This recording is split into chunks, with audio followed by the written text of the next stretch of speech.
Hello and welcome everybody to an all new episode of the All Nicked Up Show podcast, whatever we call it now, it don't matter. We are here. We've been off for about 2 weeks with Thanksgiving, and then the week before I had something going on. That was the week of my birthday, so there was a lot going on with me that week. So took a couple weeks off, let everything marinate for a while. You know, sometimes you got to do that during the season, especially when you're a Knicks fan. You got to let things marinate for a while because sometimes if you keep talking about it, you might go crazy. So we took a little bit of a break. But let me bring in my two trusted colleagues. I'm going to bring in Craig first, and then we'll bring in Ty as well. So first of all, gentlemen, hello. Good to see you guys again. Hello. It's good to be back doing this again. Of course, it's a Wednesday, and of course that meant the Knicks had a game, which we will get to in a moment. But first, how was everyone's Thanksgiving? Oh, wonderful for me. I mean, anything that involves food. Then family. Yeah, I'm all good. And you cooked. You told us you cooked. So I love cooking. Yes, the oilless fried turkey was in the works. Did my infamous collards. And the rest was just putting a bib on and acting like I had no sense. And Craig, I know you've had some sickness going on in your family for a while now. So I'm sure yours was a little subdued. But did you celebrate at all? Did you do anything, or just kind of? No, we were shackled. We were, confined. Gotta be careful using those words today. We were confined to the house the whole weekend. My wife was a soldier though, because typically she'll cook half. We cook a smaller meal for the house, and we typically go to my mother-in-law's, but that didn't happen this year. My wife, she just couldn't make it until Saturday. She got up because she's like quadruple power boosted. So by Saturday, she was able to get up and actually cook. So it was like a belated Thanksgiving for us. But by that point, my taste buds were going. And I couldn't really taste it anyway, so it didn't matter. So other than that, it was good, I guess. Well, I'm sorry, man. I'm sorry things are going a little rough for you right now. But maybe that just means a better Christmas meal. So Christmas comes. I hope so. Have a better Christmas, and got some Mad Elf beer and waiting. So we'll see. Yeah, hopefully, man. Hopefully, and I'm glad you told us you're all starting to feel a little bit better. So that's good too. Everyone's coming around. So of course, that's most important. Your health, everyone, health of your family. That's good news. But we're here to talk about the health of the Knicks. And I need to go off a little bit because it's been a few weeks. And I feel like we always talk about the same guy, but it's just been more and more glaring for me lately. I mean, it's funny, guys. You don't understand. Craig is the funniest when it comes to Julius. I'm going to go talk about Randall, but he's the funniest because last night when Randall was having the great game, we were texting in the group. He's like, I don't even care. I don't even care.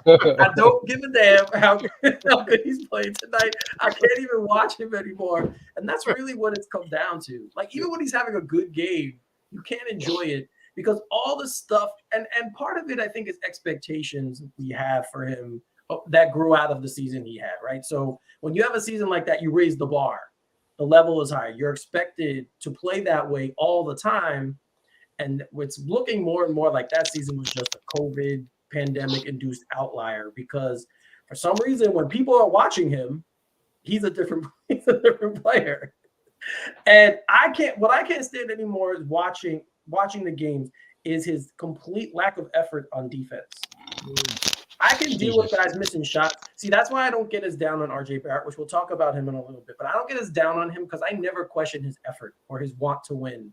He always wants to win. He always tries to do the right thing.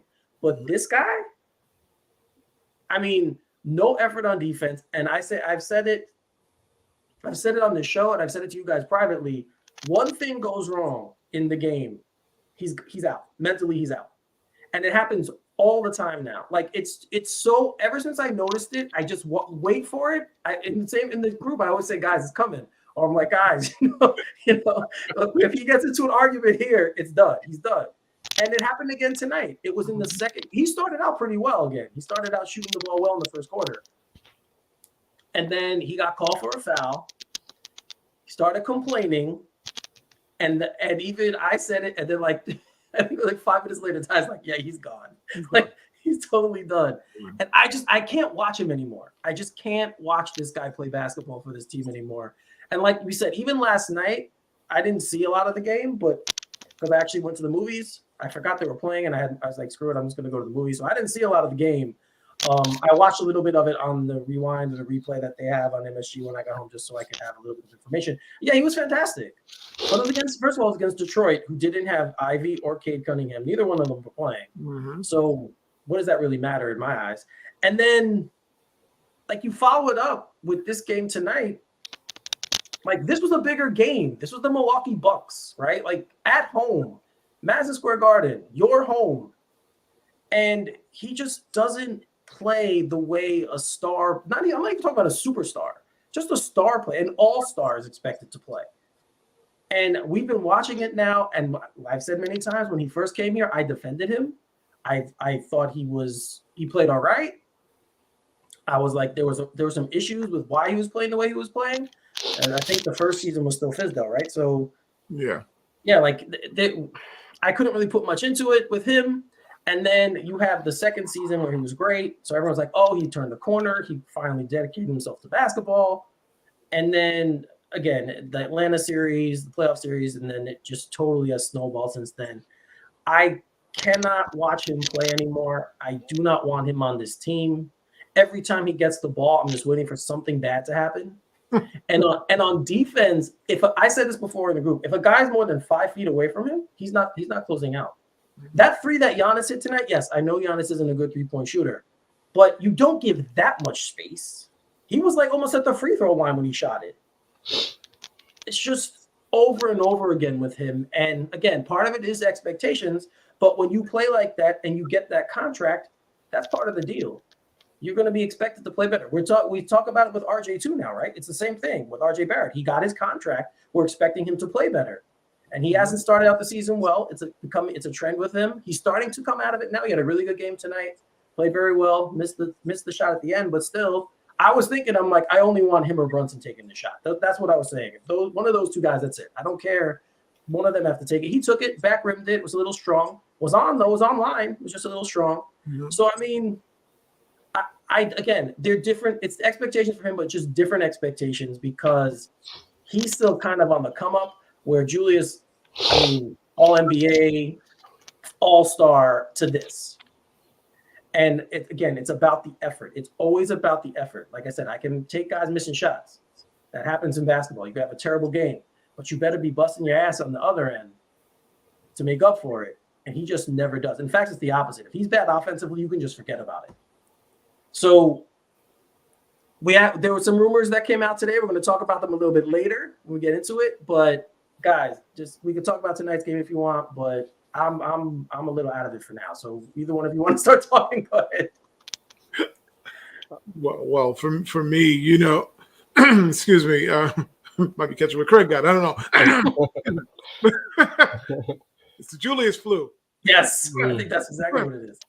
Well, I've had that flu for a while. I was getting ready to say something, but again, I'm not trying to get the show canceled. I'm calling it the Jew flu, but we don't want to go down that. No. We have no time for Irving jails here. I'm just saying. But that's what we call them in the. Well, they call them that too. If you heard so Obi it's like tonight, right? Spell with a U. Spell with a U. Spell with a U. What are you? Obi said it a few times, so I mean, they call it. I guess okay. I don't know. A banner or something on there. The dude just don't get it. I got a little wrapped into believing that MIP, season.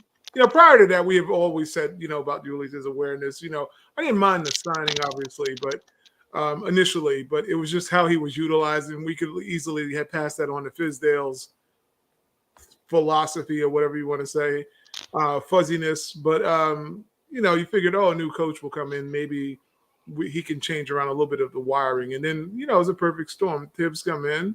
Julius has an MIP season, although, it's under certain circumstances, but you're seeing like the changes. You know, he worked on his game a lot in the off season, and that became kind of I don't know. It's like what Mysterio in Spider-Man Come Home or whatever, or Far Away from Home. Oh, this illusion of these monsters, and then you realize that it was just cameras. You know, basically, you know, creating an image. And Julius is those cameras. You know, we watched that MIP year, and he was phenomenal. And the realization, you know, when the fans started coming back in, obviously, and Atlanta series just exposed them to a degree that I don't think, you know, it's that old saying, you can't unsee what you've seen already. And I could never unsee that Atlanta series. That was the biggest thing for me. I'm like, that dude mentally, like I said, I've been watching this game for so long. I know when a guy's done. Like, he was mentally, I've never seen someone mentally get taken out of a game as bad as he did. And, you know, we were hoping that, and it lingered into the next year. You know, then the thumbs down and all the other antics and the blah, blah, blah. So you're hoping that he went and had his little meditation moments, you know, and came in this year with a better thought. And, you know, he seemed like he's trying hard to play team basketball, but I don't think he's wired to think that way again. Like, I just think that he's had this belief that he's the crowning jewel for the Knicks and that he is the dude. And he has been. It's not like he's been obviously the best scorer on the team, or the easiest to score on the team, I should say. You know, talent wise, you know, he's been the anchor for the Knicks, and you know he's bought his own press clippings though. He feels like he doesn't have to work on the other aspects, the mental aspects of the game. Early in the season, he claimed that he watched a lot of film, some European style basketball, and realized where he could have been sharing the ball, and he started off trying to incorporate that. But you know, it's a leopard doesn't change his spots, you know, and he's written his all in Sharpie. He's not gonna change nothing. It gets worse and worse game by game. Even the great games that he has, it gets worse. So it's like, you know, he's not the guy. I'm not surprised, put it that way, because I've been complaining about him so long. I just want him gone. I don't care if he scores 50 a game. I just don't think his style of basketball is conducive to winning something big. You just can't win with that guy. Right. And I mean, Craig usually has the most scathing comments of us, but they're so matter of fact. Like when he says it, it's just like, bam, that's it. There's no elaboration. In your eye. He just comes in and pow, hits you in the face. That's it. So Craig, elaborate on your favorite player on the Knicks, Julius Randle. Just elaborate a little bit. You're muted. Hold on, we can't hear you. Sorry, I was good that he was muted. Because I don't want to sniff. You know, I'm blowing my nose and stuff by recording whatever. I know Julius is probably like a really nice guy, right? I'm assuming just outside of basketball, he's probably a nice guy. I'm sure his teammates even like him, but he's just not the player for this team right now.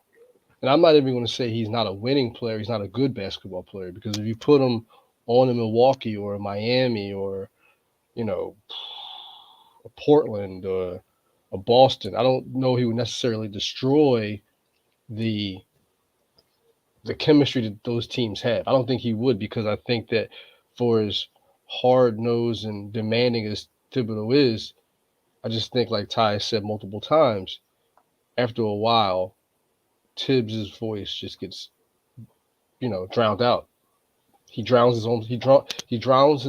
himself out, and then the players drown him out. So it's like you're underwater while being underwater, right? Mm-hmm. So I don't think he's a bad person. I don't think he's not a good player. I don't think he's not a winning player. I just think he's the player for this team as presently constituted.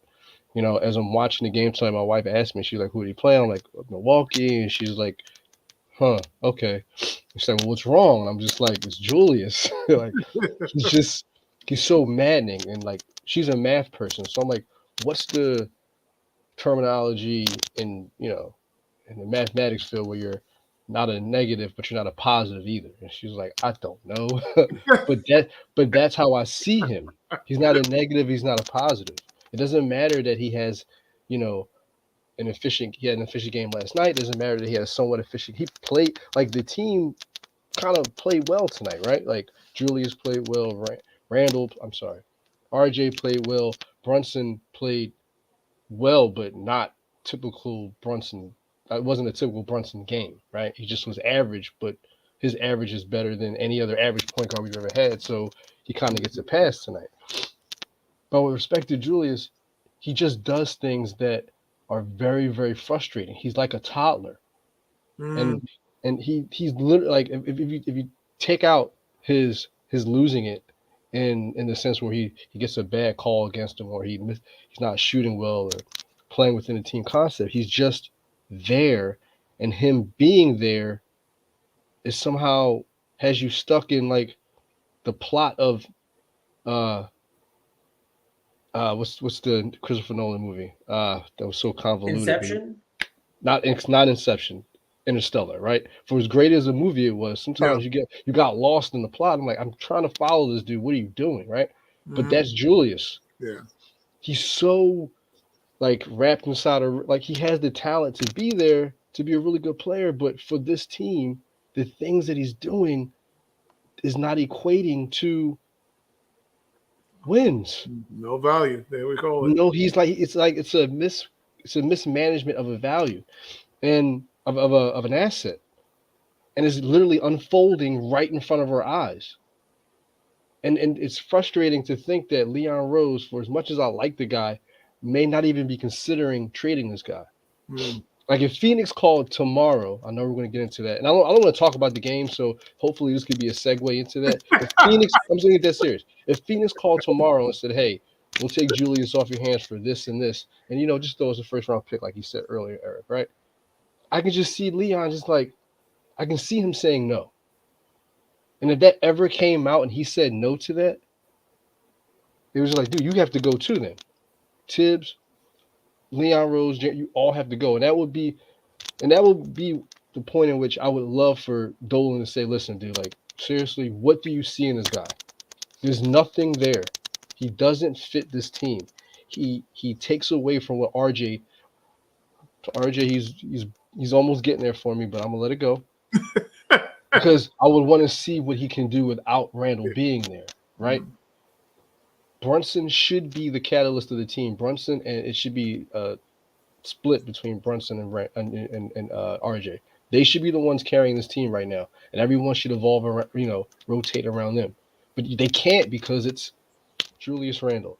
Julius Randle with a hop step into the lane, shooting over two people. Julius Randle with a whirling dervish. Julius Randle shooting a three. Like you're 6'9" and you weigh 250 pounds. What? And you're doing step back threes. I understand this is what the league has done, but if Giannis can be LeBron on steroids and do literally that's all Giannis does is go from one end of the floor to the other. Why can't you do that? You saw a lot of that tonight, but it didn't matter because you're taking step back threes and you're not allowing the. I can go on and on and on, but I'm just so indifferent towards this dude now. If they traded him for a bag of peanuts tomorrow, I wouldn't even care. I'm so frustrated with him, and he didn't even do anything tonight. From what I saw, sorry, I wasn't fully engaged in watching the game tonight. Well, but I could say what he did tonight. I mean, he started out, he hit his first couple of shots, and then he started missing. But he took like 9 or 10 shots in the first quarter, which was like 3 times as much as anybody else. And he wasn't hitting though; he wasn't scoring. So I mean. And it's weird because, again, RJ was playing well. He was scoring early. So in my head, I'm like, get him the ball. Let him keep going. He's rolling tonight. Get him more involved. Brunson getting hurt really screwed up the first quarter because I believe if he was healthy, it was out there, he probably would have been like, no, give me the ball. You're not doing your worldly crap right now. We're gonna ride RJ for a little bit and see how this goes. And that's what we've been seeing a little bit more from Barrett recently. He's been starting to play a little bit more like the player we got to see, which is good. But again, last night when Randall was having such a great game, nobody else did anything. Like it was pretty much him the entire game. And then you saw it tonight when they were in the game. He would get the ball, he would pound it, he would, pound the rock. ISO, a lot of ISO plays. And I keep saying this. Yes, everyone likes to bring up, Carmelo Anthony was that kind of player. Oh. Carmelo Anthony was 10 times the player Julius Randle is. We need to stop making that comparison. We cannot make that comparison. No, not even close. You're talking about a guy who's a first ballot Hall of Famer. Like him or not, he's going into the Hall of Fame as soon as he's eligible to go. And when he was in his prime, when he was 26, 27, 28 years old, he was one of the best players in the game. Like, you can't argue. No. I hate that comparison. Yes, it's a similar thing because they both are ISO players, but so was Michael Jordan, right? Like, I mean, you're going to compare Randall to Michael Jordan next and say, well, Jordan, I mean, it's not even fair. So, no. Right. So, I'm not even a Melo fan and like that. And that is egregious comparison. Yeah, I've heard it near Julius Randle. Yeah, I've heard so many, even like I've heard people who are like analysts make that comparison. Guys who talk about this for a living say that, well, he's kind of playing the same style. Well, he is playing the same style, but again, most of the time when Melo was taking those shots, he was the best guy on the floor to be taking those shots. So you're not like, crap, it's Melo taking a shot. Now, when Randall's taking threes, I'll just go back and play defense. I just feel like telling the team, just go back and play defense because that's probably the more likely outcome than it going in the basket. So just if he takes a three, just run back and get ready. Just run. But a few things about tonight's game I want to bring out. Mitchell Robinson was fantastic. Yes. Absolutely. This was the best game I have seen him play in a long time. Mm-hmm. He was dominant in the paint. He was defensive presence. He had 17, 18 rebounds, 10 of them offensive. Yeah. And again, you're talking about against Giannis and Brook Lopez, who are two tall guys, two big guys. And it was pretty much just him against both of them. And he more than held his own. Absolutely. He was fantastic tonight. If he plays like this every night, I will be super, super happy going forward that he's on this team for the contract they got on that, because it would be a bargain if he plays this way every night. Just fantastic basketball by Mitchell Robinson. I already brought up the Brunson thing. I'm trying to think what else. Oh, I mean, it really goes back to Julius again. The lack again of him to just challenge guys really, and I'm saying this as part of the team concept because it breaks down everything else. Like when he doesn't go out and contest, or he doesn't go out and show. Like there were a couple plays where he was the defender off the pick and roll, and he wasn't showing when the ball handler got around the pick. He wasn't showing. He just kind of sagged off, and he basically gave him the lane. So I'm like, dude, if you just stepped up to the ball, the guy has to make a decision. But you're not forcing him to make a decision. You're giving him a shot. And this was one of the issues I had with him. It wasn't a coincidence that when they made a little run in the fourth quarter, that Obi was a big part of that run. Mm-hmm. Right? Like it wasn't a coincidence. The energy he brings and the way he can get down the floor, and like I understand his stature and his contract and what he's meant to this team and how the coaching staff views him. But I mean, the statistics are out there. Anyone can find them. The defensive metrics when he's on the floor, even with Barrett, but when it's him alone, they're terrible. And for this team to be good, they're not a good shooting team. So you got to make up for it somehow. Mm-hmm. And it should be on the defensive end with the guy you have as head coach. That should be where you're making it up. But when this guy's on the court, sometimes it's like you're playing. The offense is playing 5-on-4 because they have no answers. Because he doesn't contest, like I said before. He doesn't run out. If he has to run, forget it. He's like, I'm not wasting the energy. Why should I bother? The 3-point shot's a harder shot anyway. I could tell that's what he's thinking. So it's a harder shot anyway. I think it's sort of like I'm going to piggyback on what Craig was talking about earlier. He was trying to figure out the mathematical equation, and Joe came in and said, excuse me, no value is what he called him. Well, I think that applies to not just Julius, but it's the coach too, and maybe Leon Rose to a degree as well. Because these guys, for me, it's the awareness. This is about awareness. The awareness of a player, understanding the concepts of the game, the defensive concepts, offensive concepts, who you're playing, who you're matched up against, the team you're playing, et cetera, et cetera. Then you have a coach who watches this happen. And his answer is always is to not bench the guy, not hold him accountable, but to take him out and let him sit in a corner like the baby, not the rapper, the baby, but the baby, like sitting there like the baby, and walk it off a little bit. Like he puts him in a little timeout instead of saying, "Here, come take this seat next to me. This is the assignment you're missing every game. This is your blown call every game.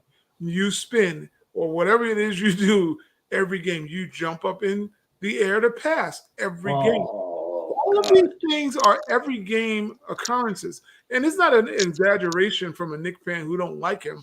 Just watch the damn game.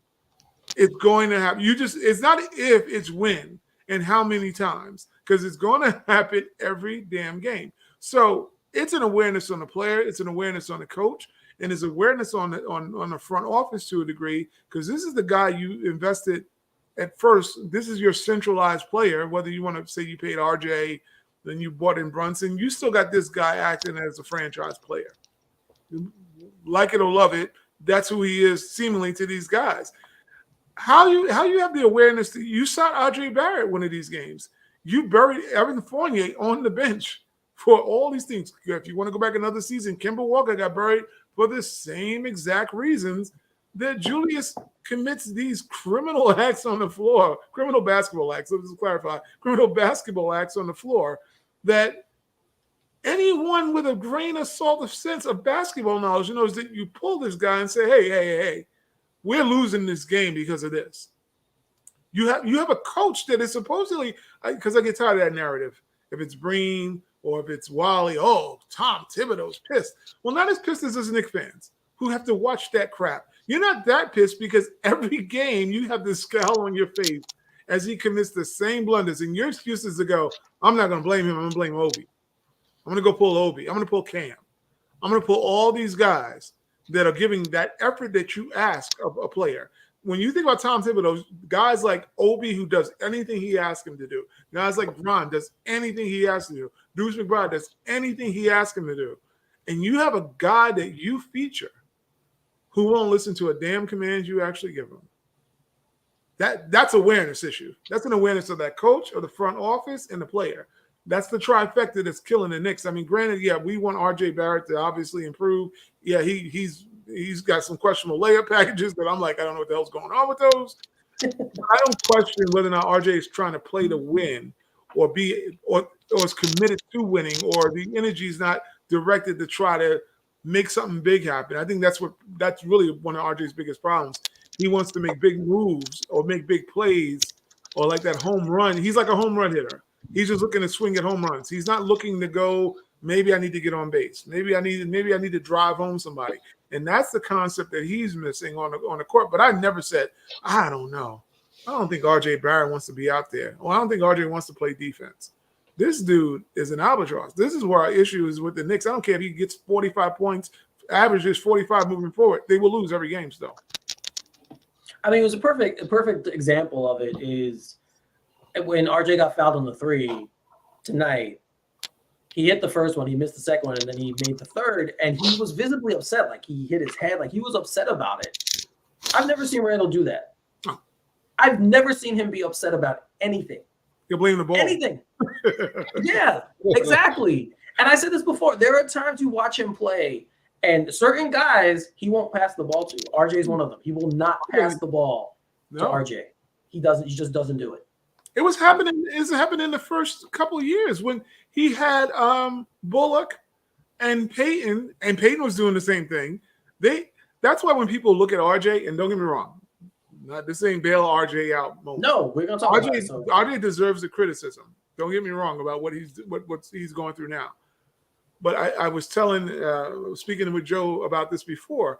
Look who this guy has actually been, who he's been mentored by. He's probably happy he gets the damn ball and goes, I'm just going to do whatever I can because I might not see this damn ball ever again. Because this is what it's been like for us since he's been here. He's had to defer to guys that are probably nowhere near the talent base that he has. And he's watching another guy go, you think I'm supposed to pass the ball? This is Julius. I'm not passing the ball to you. And I want you to run to the corner store and get me a knee high. Because he's like, I'm not going to go play defense. Give me a little Debbie snack cake while you out. He's the bully. Everybody has this kind of bully especially in the hood. You got that kind of bully that's, this is my block, so you're gonna go run and do everything I asked you to do, youngin, and he dismisses. Look at him on the court, man. That dude gets.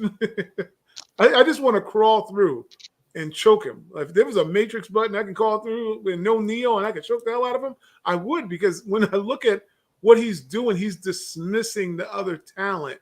And I don't see another player on the team, because they're like looking up to him in a sense of, let's not upset him. But, like hey, Mr. Julius. That's when you look at those young guys on the court, they're trying to cheer for him and talk him up, and he doesn't really give a damn. He's just going to go and make all the basket points he wants, because he's got no one, including Brunson, to challenge him. He has no challenger on that whole entire team. As good as RJ could be, and I think he has an alpha mentality, he still won't challenge Julius. And that's where you have these issues, because if that was Chris Paul's team, if that was Chris Paul, as small as Chris Paul is, he's barking at Julius and he's going for his throat. He's not even caring about who you are. He's just saying, you're playing a crappy game. Go sit this one out. You would have thought the coach would have done this, but the coach has been reluctant to say anything. That's why I think the players won't. I think the players are like, well, our coach isn't calling him out for it. The coach is not doing anything about it. So why should, if we do it, and we've seen it already, if we do it, something's going to happen to us. Yep. Right? We're going to get benched, or something's going to happen to us. We're going to get benched, or we're going to see reduced playing time, or something weird's going to happen to us. It was so funny. They had Obi Mike tonight on the game. Yeah. And there was this, it was early in the game. They're like doing the vignette of his little speaking sequences that they caught, the audio sequences. And he was talking to Randall at one point. He was like, you know what you got to do? And Randall was not even paying attention to him, completely ignoring him. And I'm sitting there and I'm like, dude, this is your teammate. Like, if my teammate was saying that to me, I'd be looking at him like, yeah, like helping him pump me up. Didn't even pay him any attention. And that, exactly. And that's, to me, every time if you look at the box scores post game, no matter how good Julius plays, every time I go and look and see what the plus minuses are, more often than not, he's a minus. Oh, absolutely. And that, to me, is the most telling stat, because if your team is playing well and you're the reason, you're the minus, that means you're either like a null value, like Craig was saying, or you're a negative. And I think, like we said, the players aren't talking about it, and I don't think Brunson has been here long enough to even try and do that. He's the new guy, so he's still probably trying to feel his way through things. But I think they all see it. And I do think this. I'm going to tell you this, and our former partner here probably don't like hearing this, but he doesn't like Ev. But Ev is on that bench not because he can't play. Let's keep it a buck. It's not because Ev can't play. I'm not going to put a cape on for Ev, like, oh, Ev's a great, he has defensive lapses or whatever. All right, y'all can have at his defense. Explain why Julius is playing then. Don't tell me Ev's on that bench because Ev can't play defense and Ev can't, make his shot. He's blowing coverages. Meanwhile, the albatross that is Julius Randle on defense, he doesn't even try. Ev does try. Ev's not great. He doesn't have lateral quickness, but I always tell people, go back and see who's one of the leaders in steals on this team. Evan Fournier. Julius has never led this team in steals, but he's on that bench. I'm willing to put, a couple of now laters and a couple of Twizzlers on this one, because I don't bet, but I'm willing to put that Ev spoke out about the team, because he's always been very vocal and very forthcoming. Yeah, yes. In the interviews about why we suck and what doesn't work. And he's probably with the Tom is like, well, you're sitting me. What about him? What about this one? Because when you look at it, why would no one – that's why I don't understand the reporting in New York. Why wouldn't you say, well, hey, look, you know what? I know Evan Fournier has had issues with his defense. You got him on the bench, Tom, but Julius has given up a lot of layups. This would have been a Frank Isola moment probably. It would have been like, oh, explain why Julius is getting minutes and he's getting all the layups, but you got Ev on the bench. That is a legitimate question that needs to be thrown to Tom Thibodeau in the post games. Like, why is this guy? I mean, they'll probably be banned for the rest of their life. They can't get back into the media room. But it's like, explain to me how that guy is getting carte blanche. Well, that's the other thing. They'll bring it up about Barrett, right? They'll bring Barrett's been getting roasted recently, rightfully so. Like he hasn't played well. So I say in New York, if the time for you to shut people up is while you're playing. So if you're not playing well, then you deserve whatever venom you get. But why doesn't this guy gets no venom? And I don't understand it. Like, what is the deal with, like, who is he paying off in the media? Because I can't explain it, because it's there in the stats. It's statistically there. It's for both of them. But if you take RJ out of the equation, and if you look at both of them separate, like individually, it's much worse with Randall. Much worse. And that to me is the issue. Yes, I understand RJ's had issues starting this every year. He seems like he's a slow starter. He'll have like a great first game, and then for like 3 weeks, he's like garbage. Yeah. So it's kind of been his thing since he started. And whatever the reason is for that, that's something they should address in the offseason this year. We don't want to have this happen next year. So, definitely work on it, whatever it is. Whether he's having too much fun in the summertime, whether it was kind of a thing for him to say, like, screw you, I had a great the second half last year, I was great. You guys didn't sign me right away. He doesn't seem like that type. But you don't know what advice he's getting from his agent and from people around him. So it could have been all those factors why he came into the season a little bit maybe unprepared, or maybe just resting on his laurels, like, oh, it was, and the second half of last season is just going to roll into this season, and I want to pick up where I left off. It didn't happen. I think we're starting to see it now. He's starting to come around a little bit. He's been playing better the last few games. So I think we're starting to see him roll out of it a little bit. But he, with him, you're kind of, he's been getting the crap from the media, from the fans. People have been calling for his head. And I just watched this and I'm like, okay, understandable. He deserves it. That's fine. But what about the guy we paid all this money to be our star? Because that's why Randall was paid. Let's not get it twisted. That's why he was paid. He was paid to be the star player on this team. And he is not playing that way. I don't care what his stats say. You want to look at stats? Ty, you set this up, and I think Knicks Fan TV is the one who produced the graphic. RJ's averaging 4 more points per game, right? Yeah, he's averaging more points. He's right at his numbers, plus extra on the points, plus better on free throw shooting. So he's made improvements. It's the cosmetics. RJ does not have a pretty game. I mean, let's say, no, he doesn't. Any beauty contest anytime soon. We know this about his game, but I think it's also, I think it was Berman who was on one of the blogs. It might have been Knicks Fan TV, but he was speaking, or it might have been Knicks Film School. RJ does have a little bit of a salty attitude from what they said in the locker room during post games with the reporters. Maybe this is something, he has that kind of personality, whereas Julius is like, oh, come interview me. I'm the star, cha-ching, he's all in the paparazzi. So that might be maybe the reason why they're it's RJ's turn, though. He did get the extension, so I can understand that. Yeah. People are looking at, like, oh, well, you're supposed to come out be Donovan Mitchell now. And it's like, come on. He's never been Spider Mitchell. Nobody wants him to – anybody was thinking that he was Spider Mitchell when Donovan Mitchell is an older player, a better talent, better – RJ's still very young. I mean, not to give that excuse, but – 22, right? He's 22. Look who he's been playing under. As much as you might want to blame the player, you got to blame the system. You got to blame the organization. Yeah, what system? Look at the kind of coaching and Tom Thibodeau's philosophy is that you don't count. I know people say, oh, they say Tom doesn't play the young players. It's not that he doesn't. It's how he plays them. It's how he plays them, how he believes that there's some rite of passage that you have to sit behind Elfrid Payton. You have to sit behind him not because Elfrid's any good. It's just Elfrid's older. It's like a county worker. Oh, you've been sitting here for 500 years. Yeah, you get the first vacation. You got to wait till somebody die off, even though you might be more qualified with the greater degrees. No, wait till Marge dies. Then you can get your vacation when you feel like. It's like when you think about that, it's just some archaic relic system where basketball, for the most part, I mean, we bring up winning time every once in a while. You saw the dynamic when Kareem, although was still talented, he had this old guard about him that the players were like, this miserable old man is sitting in here. So what if he got all the points that the NBA ever saw? We're kind of tired of it. So the nuance of a new player or the younger player comes in and becomes annoying to them. Well, this league still has always been ran by younger talent. You might have vets, but it's always when Michael Jordan came in the league, that's the reason why he was like, who the hell is this guy? This new toy that jumps higher than all the other guys.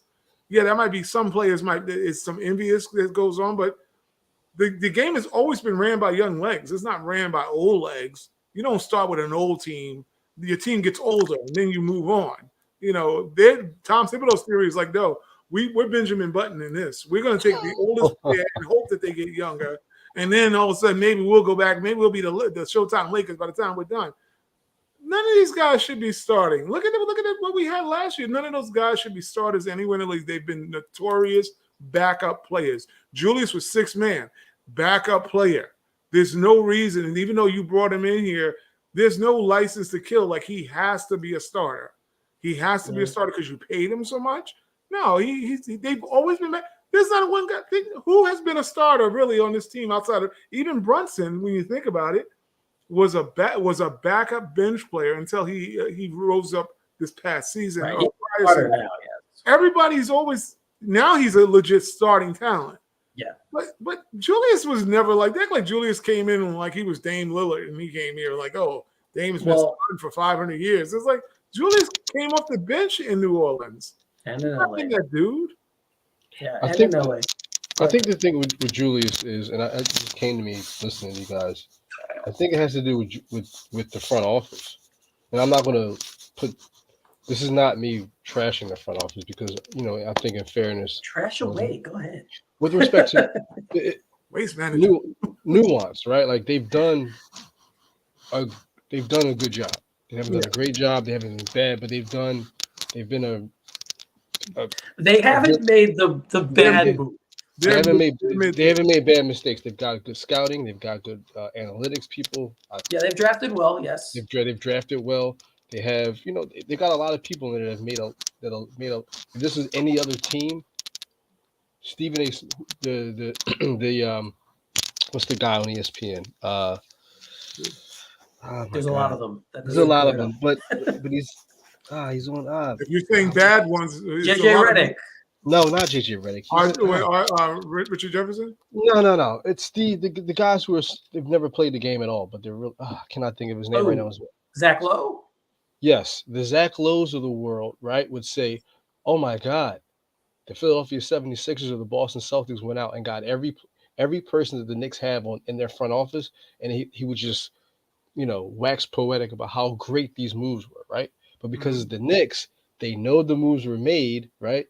They acknowledge the moves, but they don't get the same shine because it's the Knicks, right? So I want to give the Knicks that. I want to give the front office that credit. Leon Rose went out and plucked talent from Utah, from Cleveland. He's gotten some pretty good people in the front office. Okay.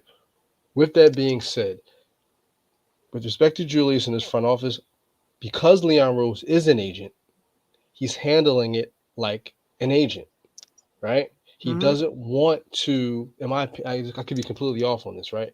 He doesn't want the same stigma that Phil Jackson got with Melo, right? With Randall. I don't know if that's a good correlation to make, but because if this was any other previous front office, you'd have heard Julius Randle's name in every trade rumor, since he started playing like trash, right? So in my mind, it appears as though Leon Rose is like, you know what? I'm an agent. I'm not really a front office guy. So I have to do my best to kind of coddle this guy because, one, he may not be a jerk, right? He doesn't do enough to get trashed, but I still want to handle him a certain way. Because does that make sense? Like, it makes sense. I agree with what you're saying with that a little bit. They don't want to trash this guy because, hey, a lot of people didn't like what how Phil Jackson handled the Melo situation, right? It took for Scott Perry to come in and come in. Okay, we're going to handle this the right way, and then we'll ship him out and get some good value back for him. He handled it the right way. Love Phil Jackson or hate him, love him or hate him, he didn't handle that situation well at all. And it appears on the surface that Leon Rose doesn't want to handle Julius that way. So I behind agree. closed doors, they may be like, we got to find a way to get this guy out of here. But they're not going to let because nothing leaks from this front office. Mm-mm. Even if they are trying to trade him, we may never know because they don't let anything out. So I don't know what it is that they see in this guy. Either they really love him to the point where they're like, hey, we're never trading him. It's got to be one of two things. They love him to death and they believe in him. They think he's better than he is. Or they don't want to mishandle him because it's an asset and they want to change the perception of the front office and how they deal with their star. It has to be one or the other. I know we live in a world of gray. I mean, that's how the world operates. But for this front office, I don't think it's that way at all. When it comes to him, it has to be one or the other. There's nothing in between there. I think I don't know if that makes sense or not, but that's just came to me. Like this dude, he's not that good for you not to be calling every team in the league and saying, "Do you want him?" Well, I think they might be. I just don't think anyone wants him right now. I think that's the problem. I mean, he has a great game last night, right? So that's why I was like, oh, trade him this morning. Let's get him out of here. Yeah. But, he follows it up with an okay game tonight. But if you watched that game, if you were like, we all watch the game, we're fans, we watch the Knicks play. If you're watching him play, even if he was doing good things, like he had a great tip in at the end that I brought them within two. I was like, oh, that's a great play. Yeah. But I mean, it was one isolated play in a game where he would leave guys open on defense and where he wouldn't close out on defense, or he was jumping in the air again to pass.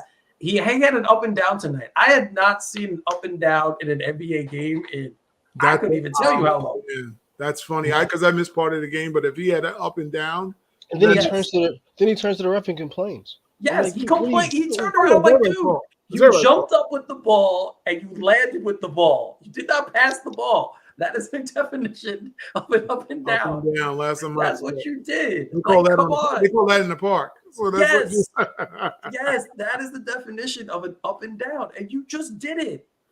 Like, come on. Like, I don't mind arguing calls that are iffy. But dude, if you do something, just raise your hand and walk. Okay, he argues every single call. That's it. That's the other thing, and that's what I mean. Like, when that happens, that's it. He's done. Once he starts arguing with the refs, he is done. Forget it. He's out of the game mentally. I don't care if he scores 30 the rest of the way. He's going to give up 30 on the other end, and it's going to be a null value, which I'm so happy Joe told us that, and Craig made null value. I like that. because now that's going to be my thing. Null value. Yeah. So, and again, I think, Ty, you're right when you say his because he's the leader or the best player.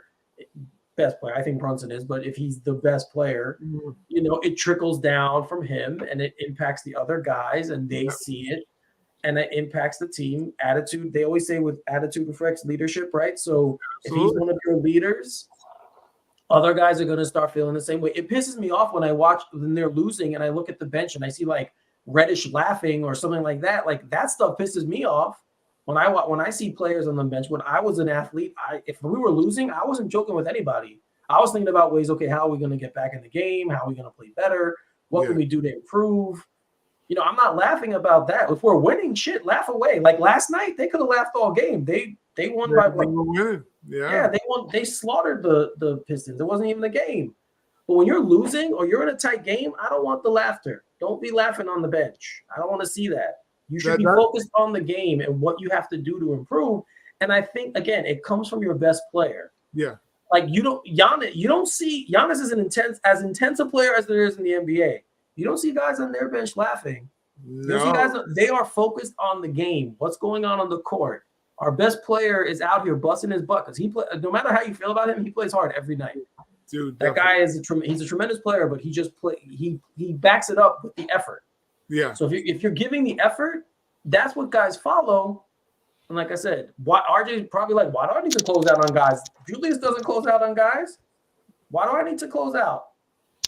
And there's these little things that your best players are supposed to do. Mm-hmm. And if they're not setting the example, then the rest of the team is going to fall in place. And like I said, Brunson, but he's new. He's new to the locker room. He's still learning the guys. Everyone's like, well, he's been here. That doesn't matter. No, that doesn't matter. It takes usually half a season, probably about half a season. Everyone says 20 games. That's to see how good your team is. Yeah, It takes about half a season for a guy to get truly acclimated to the locker room and to the personalities he's playing with. I'm sure he knows some of these guys, but he doesn't know them. Like he doesn't know them as, his teammates. He's got to learn those things, and he's got to earn their respect. He's got to earn their trust. He's got to earn from them that leadership role. And I would not be surprised if there's a little bit of this going on in the locker room between him and Julius right now. Because when I see them on the court together, I don't see a lot of happiness, right?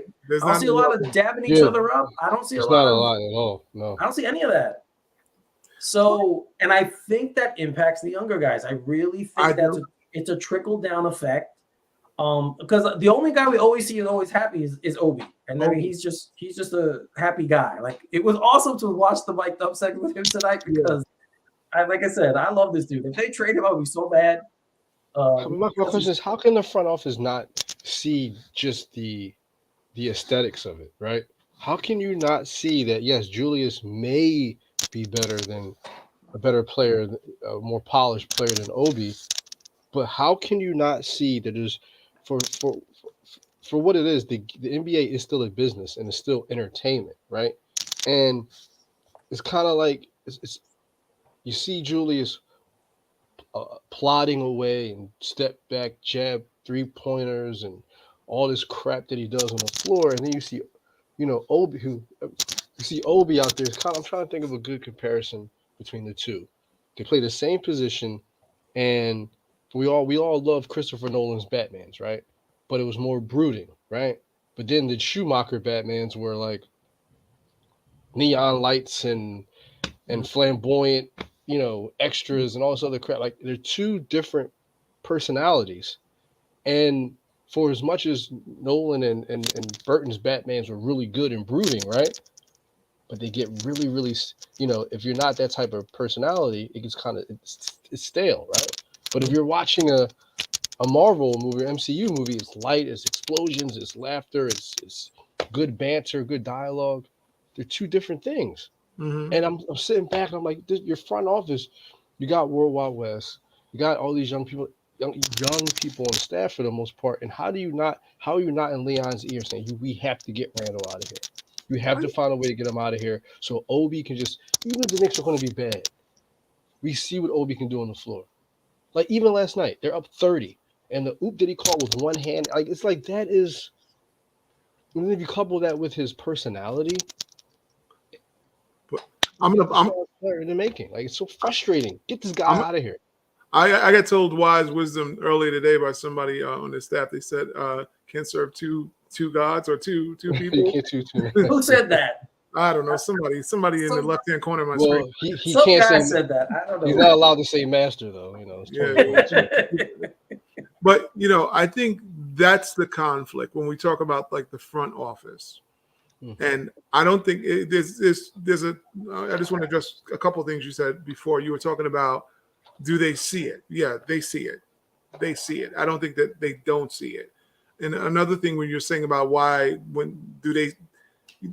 how are they treating him? The problem with this front office is it inherited a lot of baggage from prior regimes, and our cosmetics have been terrible for the Knicks. So the mistreatment of Melo was bad. You've had all this James Dolan bad pub with the fan base, and you can go on and on. KP leaving, it's a long history book.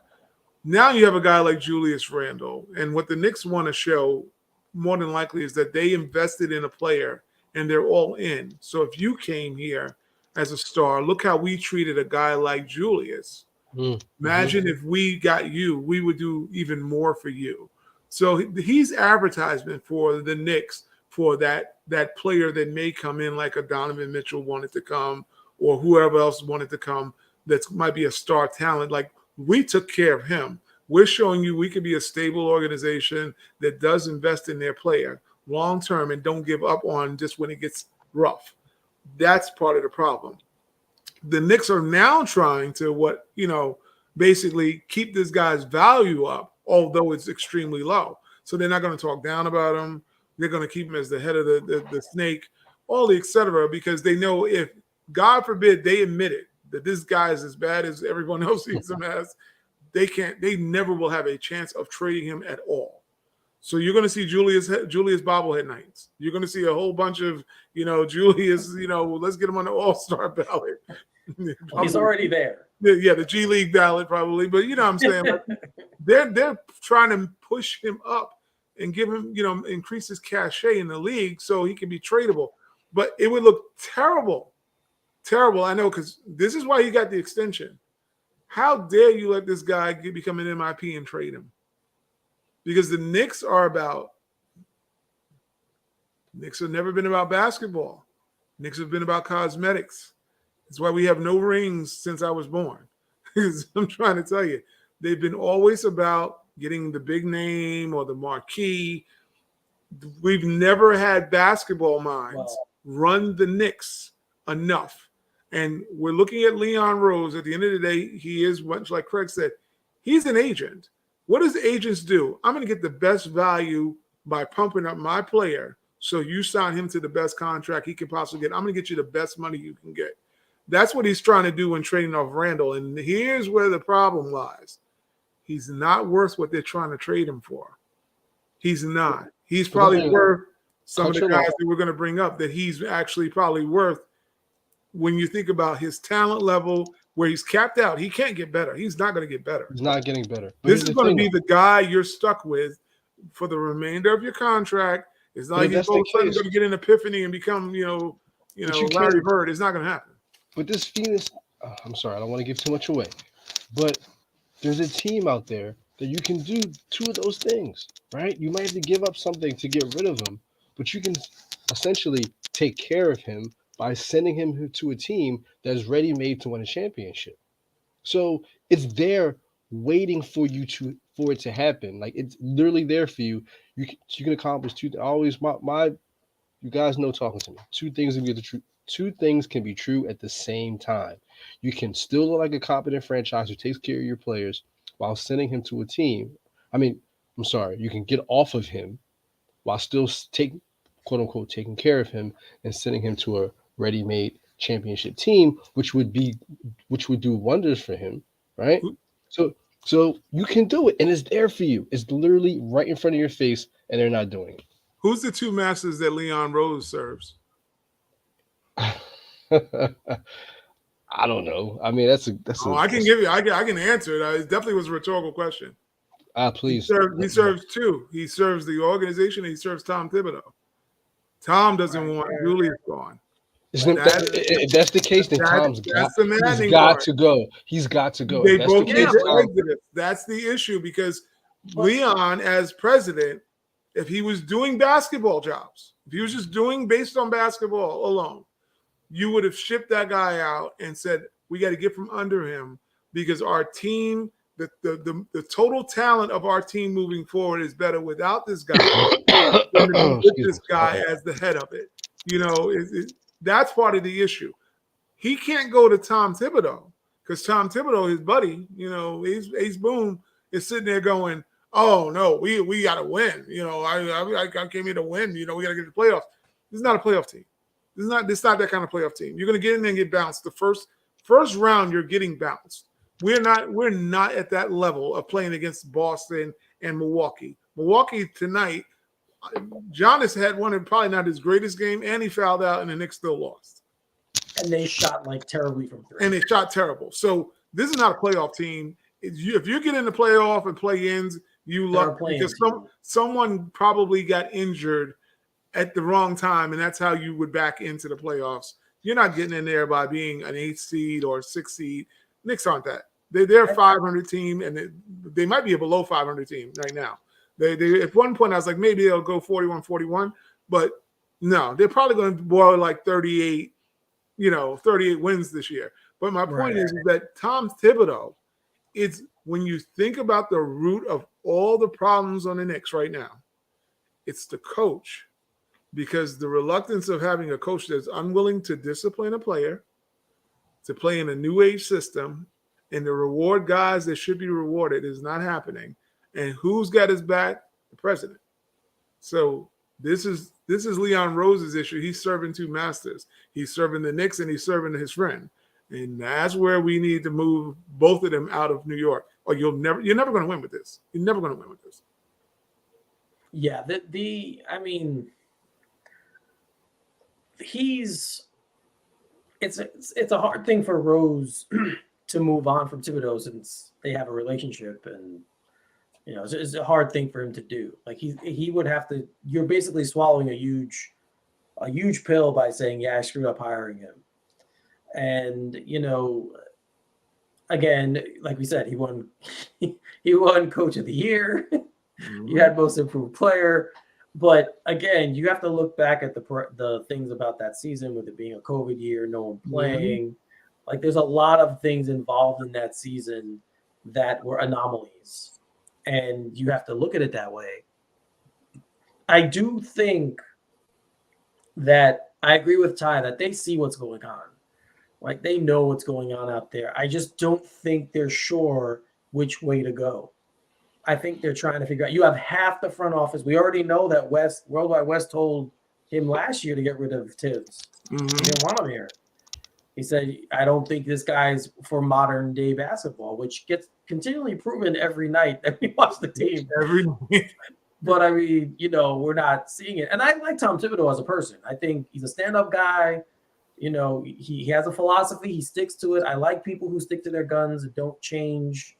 You know, I mean, he should adjust obviously a little bit, but hey, this is what he believes works. It's what's worked for him. I understand why he's where he's at. It's not working. No, I agree with you.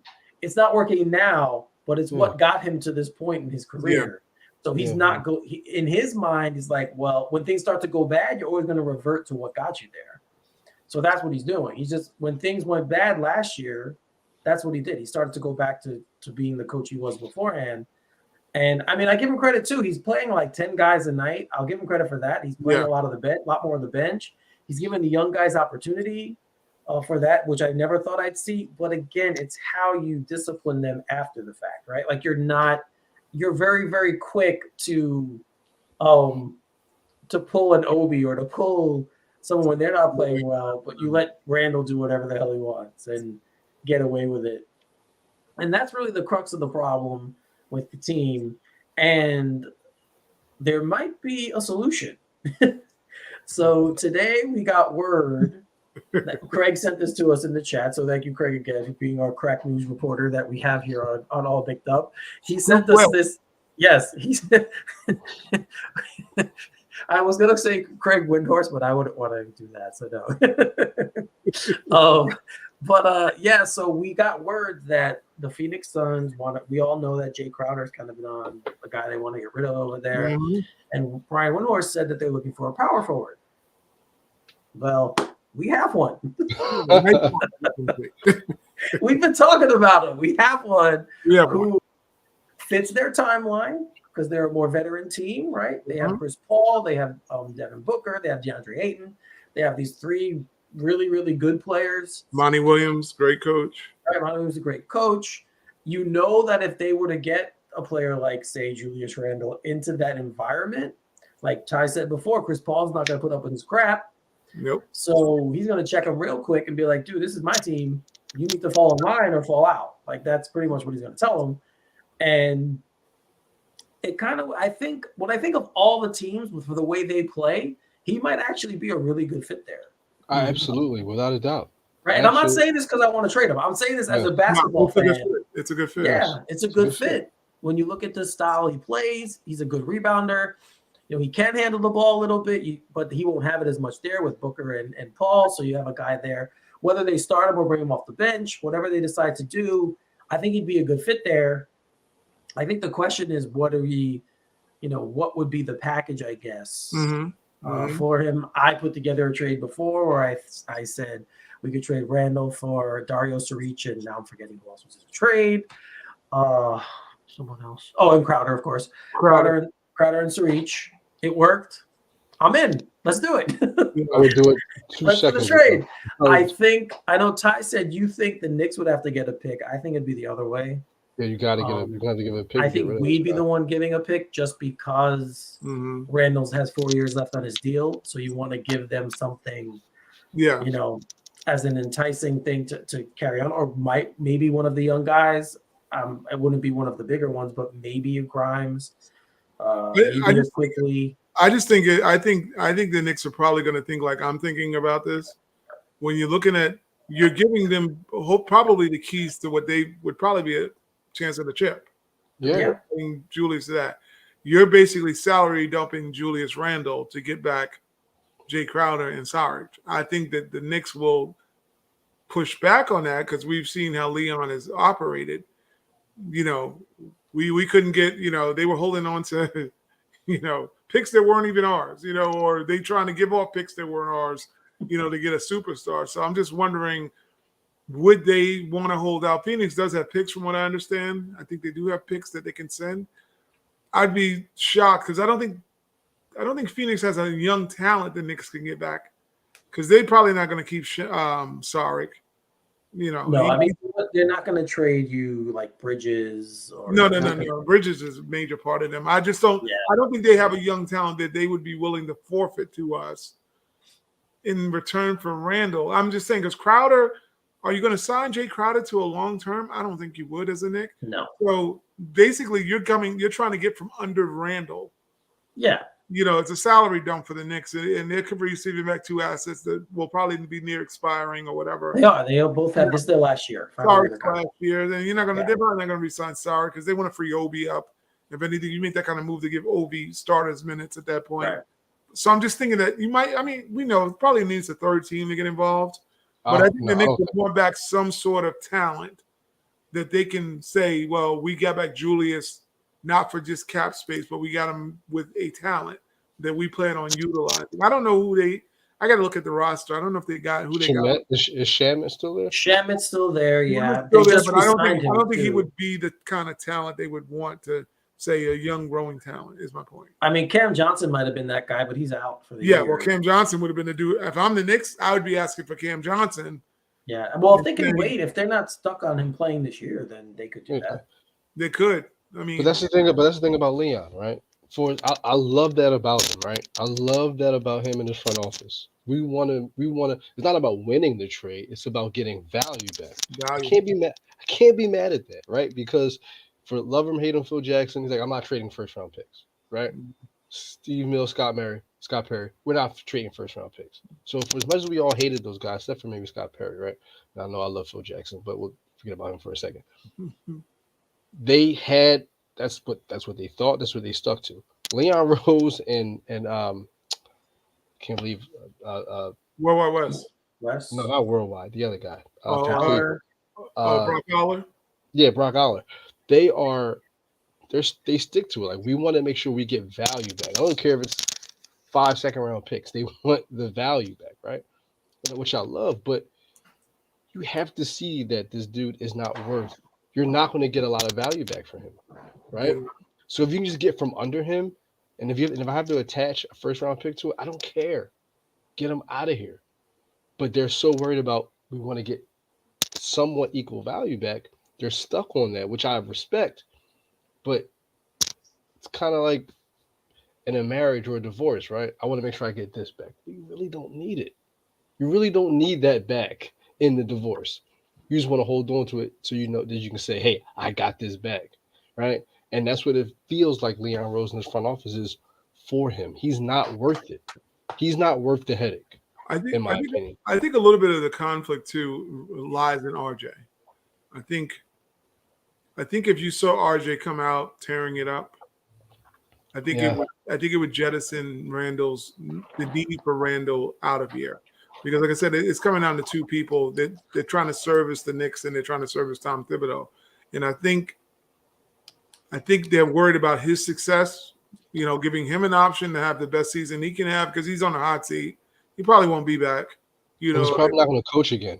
This is his last coaching. Yeah, this is his last coach. Other than he might be an assistant, I don't think he ever gets another head coaching job after this. So he's allowing him to go. Go on the blaze of glory, as the song says. I think that's what they're allowing him. and then they're going to give him the best opportunity to win. And Julius gives him a better opportunity from a statistical standpoint of his output. Although I don't think it helps him win more games. I think what would help him win more games is to play the bench and let RJ blossom. I think they win better because the team will play with more cohesion.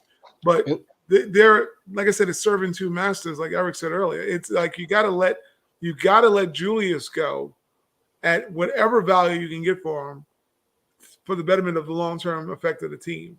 And you just gotta tell the coach, this is who you're gonna coach. You're not gonna have this guy that's gonna be a 2010 machine for you because it's empty stats he's giving. He's not giving out winning stats, Yeah, he's giving out it's Kevin Love stats, but they're not pretty, right? They're not pretty. He's doing exactly what Kevin Love did. But Kevin Love would have played better with RJ. Probably. Yeah, and Kevin Love could hit threes. His game is like, I mean, Julius is really. The front office does have him overvalued. I think that's part of the issue. And the coach has him overvalued. Like, we need this guy. Like, think about it. He wanted Elfrid Payton.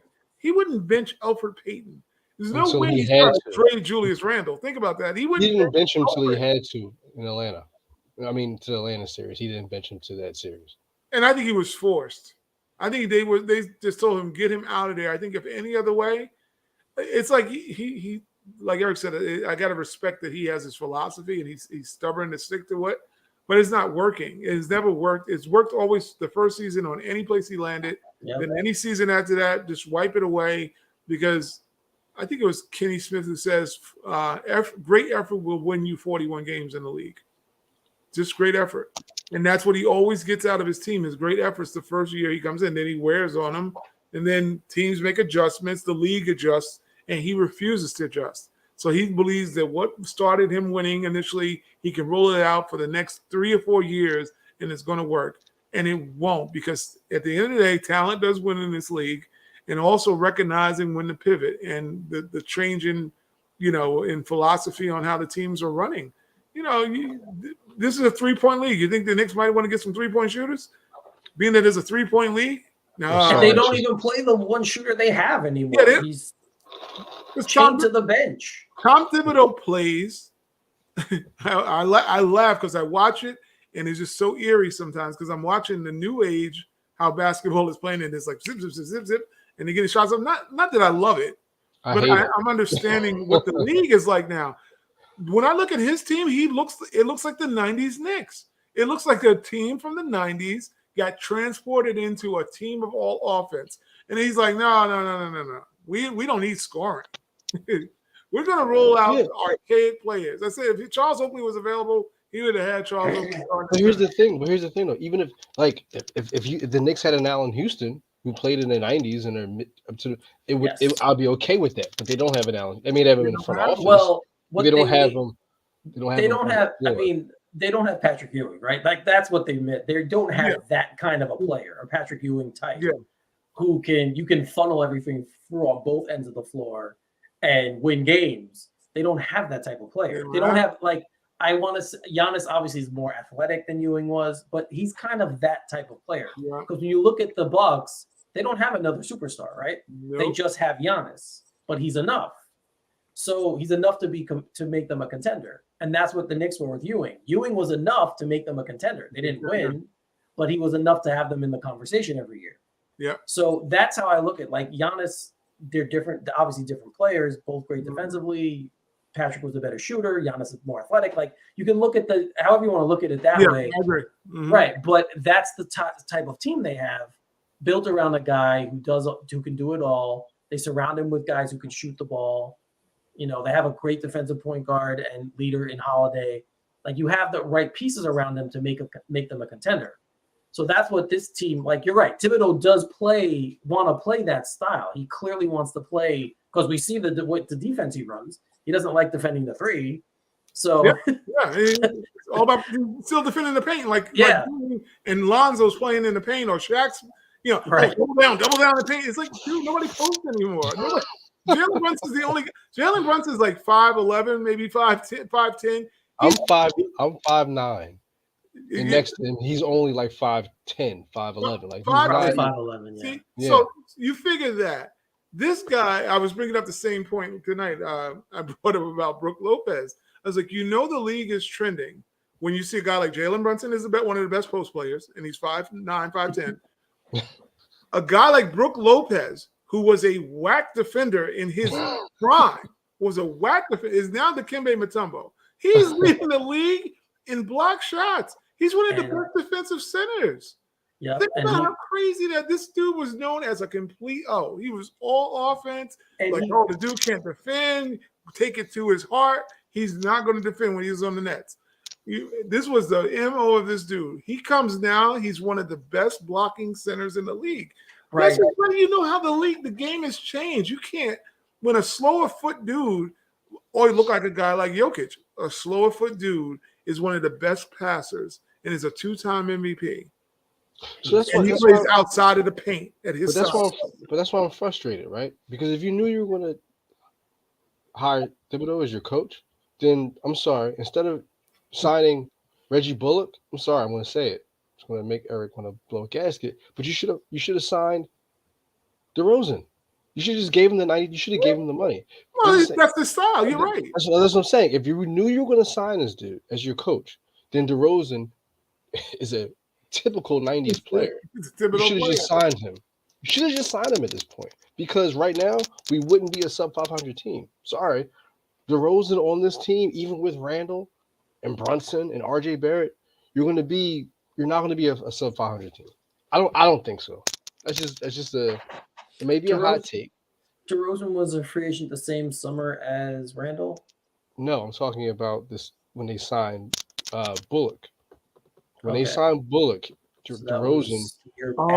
Yeah. Well, no. Was it Bullock? I mean, I know somebody because what's his name wanted him. Perry wanted him. But what year was that? Was that? That was the year. Yeah, you're right. Because they were all available for to get extended. Rose, you're right. Bullock, Nerlens, they were all on those 1-and-1 years or whatever it was. You should have gotten him. And DeRozan was available. That means you're right.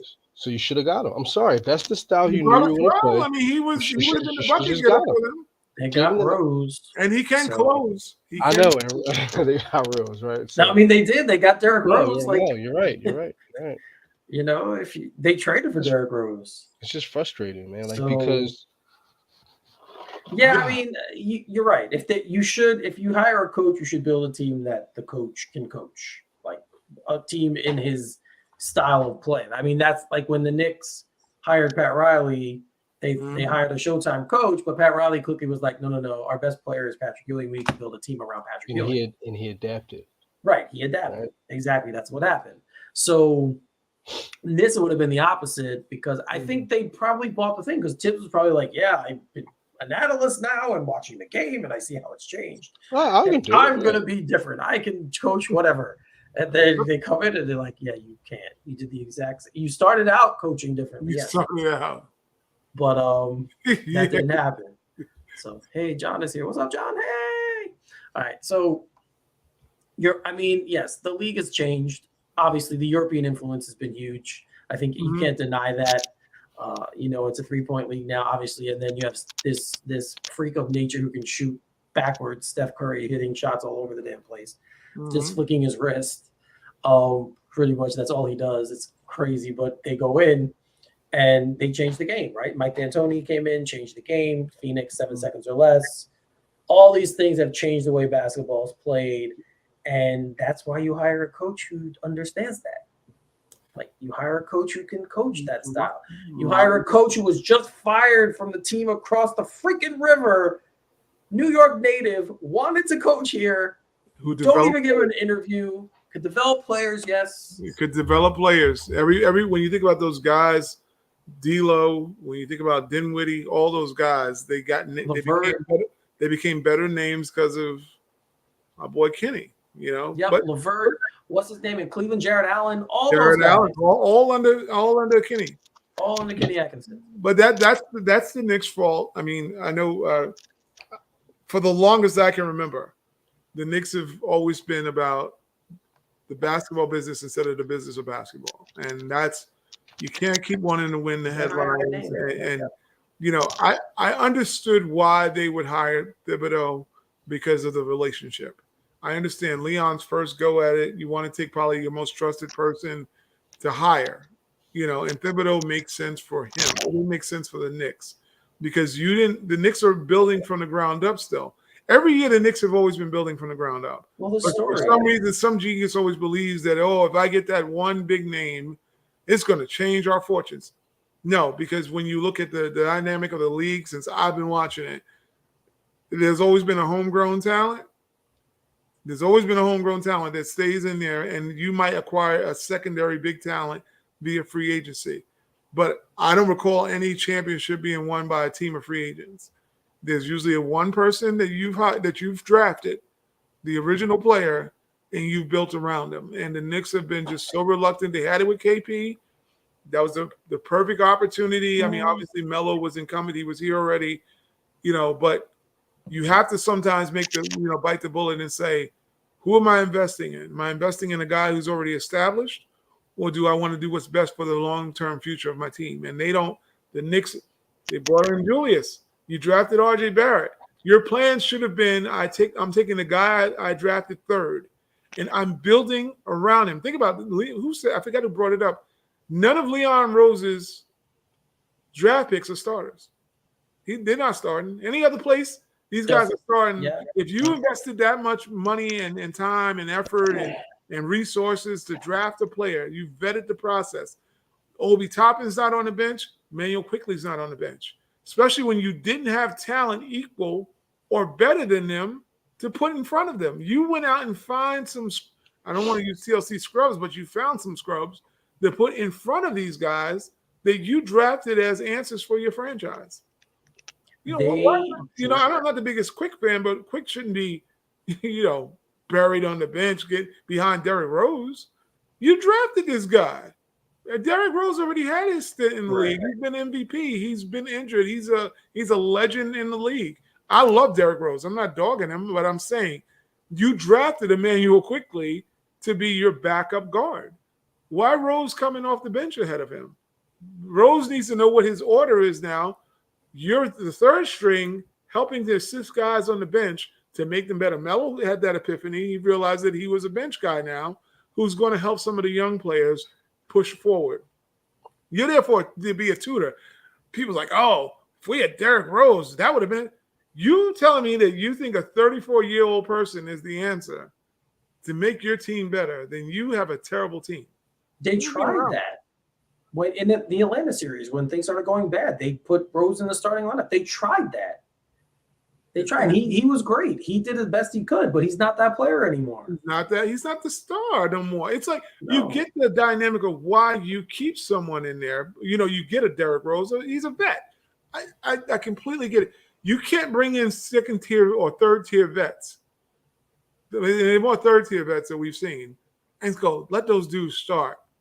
But I'm going to draft all this talent. Now you have talent that's on the bench that has no value. Obi Toppin, as great as he is, he's a dynamic athlete. I love watching Obi play. But what is Obi's value? Nobody knows. It's an unknown. No, he's a no value right now too. We don't know what it is because that coach that we have there says, nah. You know, look at a guy like Jericho Sims, same way. Hartenstein, I know, got the bag, but Sims has been balling. Sims has showed a lot of great games. That dude couldn't even get in the game the other night until the end. And the thing I'll say about like Hartenstein and stuff like that, I with him specifically, I mean, I know they have him playing center, but I think he's really more of a power forward. I agree. I think he is too. So, like, you're not even playing him in the best place where he can play. Yeah, because he should be at the top of the key making passes like Jokic. Right. Exactly. That's what he should be doing. He should be doing that. He's not a shot blocker. He's not a defensive presence. He's a bigger guy. Like, you can use him moving that way.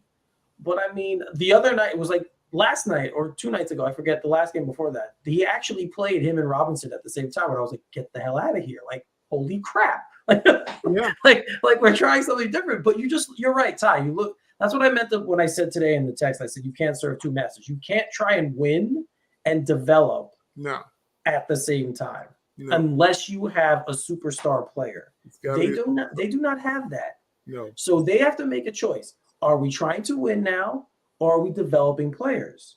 And because the Knicks perennially think, for some reason, we can't lose anymore because our fans won't deal with it, even though we've been dealing with it for the most of the past 20-something years. So what the hell's the big deal? But like, give me a roadmap. Like, show me a plan. Give me a plan. You draft Obi Toppin because Julius Randle sucked. So you draft this guy to replace him. Randle has a good year, and now you bury him? You bury him. You play him 20 minutes a night? He was supposed to be the replacement. He was the 8th pick in the draft. He should be playing. He's playing significant minutes. And I don't care how many threes RJ Barrett misses. Just let him play. Let him make mistakes. Let him miss all the threes he need to miss. Let him figure out his game. I understand you want to win, and everyone thinks, yes, the NBA is so much better when the Knicks are good. I totally agree. The NBA is a better league when the Knicks are good because New York is the biggest media market. It brings a lot of eyes to the league. It's the same thing with all sports. Even in hockey, I hate the Rangers, but the NHL is a better league when the Rangers are a good team. It's just the way it is. So I get that part. No one cares about Brooklyn. I don't want to hear about the Nets. Nobody cares about the Nets. They were in New Jersey first anyway. I don't care. No one cares. Rats. Right. So it doesn't matter. When the Knicks are good, I get it. You want them to be good, but not at the expense of being a sustainable winner. And you want to build a sustainable winner. When Ewing was here, we had 15 straight years they made the playoffs. Two finals appearances, right? That's all. Yes, we wanted more, but we didn't have Michael Jordan and the Bulls did. That's really what it came down to. There's no other way to look at it, right? That was the main difference. So it sucks, but at least we knew every year we had a shot because you had a star like Ewing and they built a team. They had a star coach in Pat Riley first. They built a foundation. Then Jeff Van Gundy comes in and he just picks up the ball, and they add an athletic guy like Marcus Camby, and they add a shooter like Allen Houston. They add a low post scorer and helper in Larry Johnson. Then they add Latrell Sprewell to that. Like, they added guys to sustain this and to continue it and to keep the Knicks in the conversation. You need to have a plan like that. But like I said, you have to make a decision. You don't have a superstar right now, so they should be developing this team. What is Obi Toppin? I don't know. I do know that at the end of last year when he played he had 6 games starting, he was like a 20-8 player. Yep. We can't use that right now. I do know RJ Barrett, when Julius Randle wasn't on the floor, averaged like 27 and whatever. Yep. Manuel quickly also had a great in the stretch. Yeah. What is the Knicks record right now? 10-12? I think so, yeah. I think they won the other night, so they're 12, because there was 9 and 11. Here's a hot take. If tomorrow they make that trade, tomorrow they make that trade for Crowder and Sarge with Randall, I guarantee you they would be a better team. They would be 14-12 on effort and 3-point shooting alone. And awareness. Alone, because Crowder, he's not a superstar by any stretch of the imagination. But if you look at it, he is a Tom. He's a 3-and-D player. He's a 3-and-D player. He's a Tom Thibodeau player, right? He may be coming off your bench, and so is Sarge. You'd be backing up Obi, but I can guarantee you they'd be 14-12. If they make that trade tomorrow, the continuity alone would make them. They would be a 14-12 team. I think you'd start to see things we want to see. I think you'd start to see more pick and rolls with Obi and Brunson. I think you'd start. Right. I think you'd start to see RJ Barrett obviously playing better because he'd have more room to operate and not have to give the ball to Randall. I think you would see these guys just play at a better level. And the other thing is Barrett's a willing passer. He's not going to force something that usually enforce things that aren't there. So you're not going to have him pounding the ball for 10 seconds looking for something to do or looking for a move to make. If he doesn't have it, he'll give up the ball to someone who does. He's a good passer. He's a good passer. These are the things that you would see if you just – it's addition by subtraction. If you take him out of the lineup, you're going to see a team that's better. You're probably going to see more opportunities on offense as well for Mitchell Robinson. I don't know what he can give you, but I'm sure they would kind of be like, you know what? Let's see what we got there. I mean, he has been a little bit more aggressive this year, so I'd like to see that. I'd like to see a little more activity around the basket with him. But again, a lot of these guys just defer to Randall because of that season he had and the stature he has on the team. You remove him from the equation, then you have it's open, right? If you had Crowder and Sarge on this team tonight, as opposed to Randall, and Giannis fouls out, they probably win this game. Oh, I mean, if Brunson hits free throws, they probably win the game. Yeah, I mean, he missed three free I agree with throws. that. I get it, but I'm just saying, like, because they give you what the NBA is right now. Sarge is the stretch four, Crowder's a 3-and-D guy. They don't pound the ball. They take shots with what's given to them. Brunson's going to drive to the basket. RG's going to drive to the basket, and they're going to suck in those defenders. Mm-hmm. And Crowder's not a great 3-point shooter, but he's a capable one. He's And going they're to hit not the going to three. jump to pass. That's the Yeah. important Yes. part. They're gonna wait for the play to evolve. And I think when you watch a guy like Julius, that's the thing. He believes it evolves when he has the ball. When he has no other shot. Yeah, like he when there's nothing, and you're gonna get the jumps. You're gonna get the goofy passes and the absentee, mind as far as, oh, that's my guy to cover. Well, yeah, dude, he's the guy that's open is yours, because I'm almost sure you're the one that didn't get back and find your man, basically. It's just he just really needs to go. I think the continuity of the team becomes younger, more athletic. And I know that sounds weird because Julius is not an old dude, but he has an old man's game that's conducive of. It's an old style. It's an old, heavy isolation game, and he's not efficient enough to have that kind of game. That's what we're talking about with Melo. There's a difference between Melo being isolated, and you're like. I think if you had Melo on his team right now, they probably would have won this game. Melo shot like 48%. Yeah, they definitely would win more with Melo because he can straight. He can really shoot. He can actually score. See, Melo's a scorer. He's a whole bucket. At 38 years old right now, he's better than Julius. Julius. A pail with a hole in it. It's not. He's not a bucket. When Melo spins, it's for a good reason. When he puts you in it, he's making a whole milkshake when he spins. Because I'm like, I don't understand. Like, you're wasting a roster. Like, I love Ryan Archidina. I'm a Villanova is 10 minutes down the street, right? I get it, but you're wasting a roster spot. I never understood that when you can have Melo taking Archidina. Taking his spot right now, and he would actually give you something. And Tibbs would play him because I don't know if he would though. You don't think he's not even playing Rose this year? He's not even playing Derrick Rose. No. I think he would. I think Melo plays. Melo has to. I think Melo may still end up on the Knicks, but I think it happens if Julius is moved. Melo becomes the backup for Obi. I think that's what would constitute you bringing in a Carmelo. Melo coming in probably adds another voice into that locker room that they don't need. Because I do agree with Eric. I do believe that the conflict is that you have Brunson in there Brunson's a serious basketball player. This is one thing that you learn about Jalen Brunson. Dude ain't smiling. He's not, he's not grinning. That dude is out there to bust your ass. That's all he's out there to do. And he brings that mentality, that toughness. Like, my fear for him is that I think he's doing a lot of too much falling. I brought that up. I think you're starting to see the season start to wear on him already because he's doing too much falling, too much to pull this team ahead when you got two other guys that for some reason you can't get. The Knicks can't get two guys playing simultaneously great at the same time. It just don't happen. I think twice this year, the three of them have had 20 points. Yeah, I think it was twice. And you almost burn your eyeballs watching it. It's just tough. Yeah. It's tough to watch them because somebody has to go off the squad. I mean, it's glaring to me as Julius. I don't care if he's scoring more points than RJ and he looks better than RJ. I'm taking RJ over Julius because it just makes sense long term to watch that kid develop and see, because he's proven that he can come around. He's just having a bad stretch. Some players go through it. He just happened to go through it at the wrong time. Contract renewal, and you're in New York. And the whole Mitchell thing, yeah. Yeah, and then the Donovan Knicks did him no favors mentioning him. So it's like, we kept him and Grimes over getting Donovan Mitchell because we value them more than that talent, so. Which is okay, right? It's okay to make that point, but you're like, but the fan in you is just like, well, what the? right? Like it's like we understand that because for how long has it been? The Knicks are not patient. They're always star shopping. They're always trying to get the star. But then you're like, but now you see Grimes playing okay, right? And you look at RJ, you're like, dude, you're missing bunnies at the rim, dude.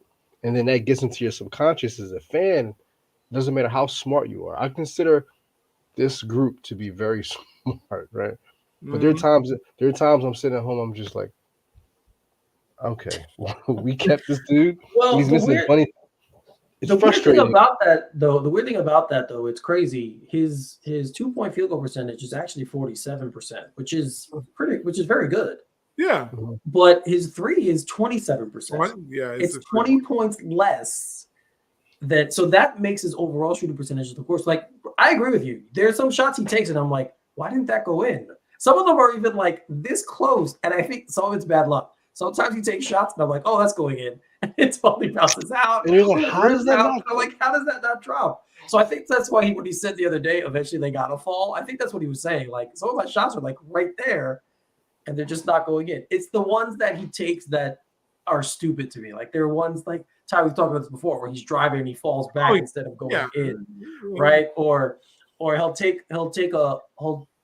shoot a floater falling away and not going towards the basket. Like, there's a lot of things. Like, tonight he took his floater a lot and it was going in. So I was like, oh, he's figured that part out. He's playing well. But there are just certain shots he takes at times. I'm like, yeah, that's not a good shot for you. I don't know why you're taking it at this point of your career. So it's those ones that get me mad. It's those ones that, or when he's at the basket and he's right there and he just misses. Like, I don't know what that is. He has no example to follow. Oh yeah, that's the other. I always say that about, I brought up that dynamic about, people were talking about when Melo was here with KP. The big thing was like, oh, Melo's bad habits are going to rub off on KP. Well, this one is more detrimental than KP and Melo. This one is that you've got a supposed star ahead of him that should not be a star, and you're asking this kid to defer to him. Who I'm not sure if you ask RJ who's the better basketball player, he's saying I am, not Julius. I think he'd say that if you asked him about any player. Yeah, because his confidence is there. But how is he treated? He's treated like that guy's better than him. You're right. And that, okay, you're going to bench me. You've benched me in the past. You put me on the bench, for the longest time when I was having great games. I think about that game in Portland. I think it was in Portland. RJ was having a great first half, and he never came back out. Like, what does the coach tell you at that particular point? Well, what kind of message are you sending to that player? You can have all the great games, because I don't know how Obi's still cheesing and smiling, because you know what? He was victimized more than anyone when talking about having great moments. And then all of a sudden we turn around and that happens. He gets pulled. I'll go through the stats tonight, right? Mm-hmm. I'll read off RJ's stat line. He was 8 for 15, 2 for 4 from 3, 8 of 9 from the line, right? Mm-hmm. That's an amazing stat line. 26 points. Okay. Yep. Julius Randle took 9 more shots, hit 8, 1 of 8 from 3, 18 points. And then Brunson had a bad game. Yeah. But I think his ankle was bothering him more than he's hurt. He went on. So, and then obviously missing the 4 free throws and only 5 assists. So on a night when RJ Barrett was clearly had it going, he only got 15 shots. But Julius Randle had 24 on a night where he shot 1 from 8 from the field. That's a problem. That's awareness. That's a problem. Awareness. It's awareness. It's a mad name. Is what it is. Yes, that's a problem. And again, I said this before about Brunson. With Randle here, he probably feels like he can only go so far when it comes to leadership, because technically this is Julius Randle's team. He was added to this team. Mm-hmm. So he doesn't feel like I can take the reins yet. I could, this is my team. I don't think, even though he's been the best player they've had this year, the mentality in the locker room, in my opinion, is that it's still his team. And the players look at him that way, and Brunson doesn't know them well enough yet to make any kind of headway in that regard and say, no, I'm the guy. Come follow me. I'll get you the ball. I'll be the one who gets you the ball. And I think that right now is the issue that they're having. I do think, we don't hear about this. They don't talk about it. Players don't often talk about this to the media. but I do think there's a power struggle going on in the locker room between those two. And I think it's going to come to a head eventually. Because, like I said, the body language with Randall is always negative towards the teammates. Like, I've never seen him, even when he does a good play and they're all like, yeah, pumping him up, whatever. He's kind of just like brooding, looking all down and stuff, looking at the court, never looking up, never dabbing, never whatever. And it's just a bad vibe. And I think the players feel it. And I think eventually, as time goes on, you're going to see that start to shift because they're going to be like, screw this guy. I think they're getting there already. Like, I don't, even yesterday he was having this great game. I felt like some of the players were like, yeah, he's playing great, whatever. And some of the guys are just like, yay. Like the camera's going, we got to clap and make it look good. Yeah. But, and I've always said that him and RJ don't get along. I don't care how it's portrayed in the media. I don't care how many slam magazine covers they do together. I just RJ's too good a guy, I think, to put that out there. He doesn't want to disrupt the team. He's always thinking team first. But if you ask him in a quiet moment, I think he'd be like, dude, this guy is just like on the court. I don't know how it looks off the court, but on the court, he's not. He doesn't like playing with him. I don't think he does. Again, there's so many times where he'll, like I said before, there'll be a dribble handoff to be had. RJ will run behind Julius. He just doesn't even give him the ball. And it'd be a perfect play for him to just slide and then make a play, either shoot or pass it off back to Randall. He's not going to do that. Randall doesn't give him the ball. He gives the ball too quickly. He will pass the ball too quickly. He will pass to Brunson here and there, I've noticed.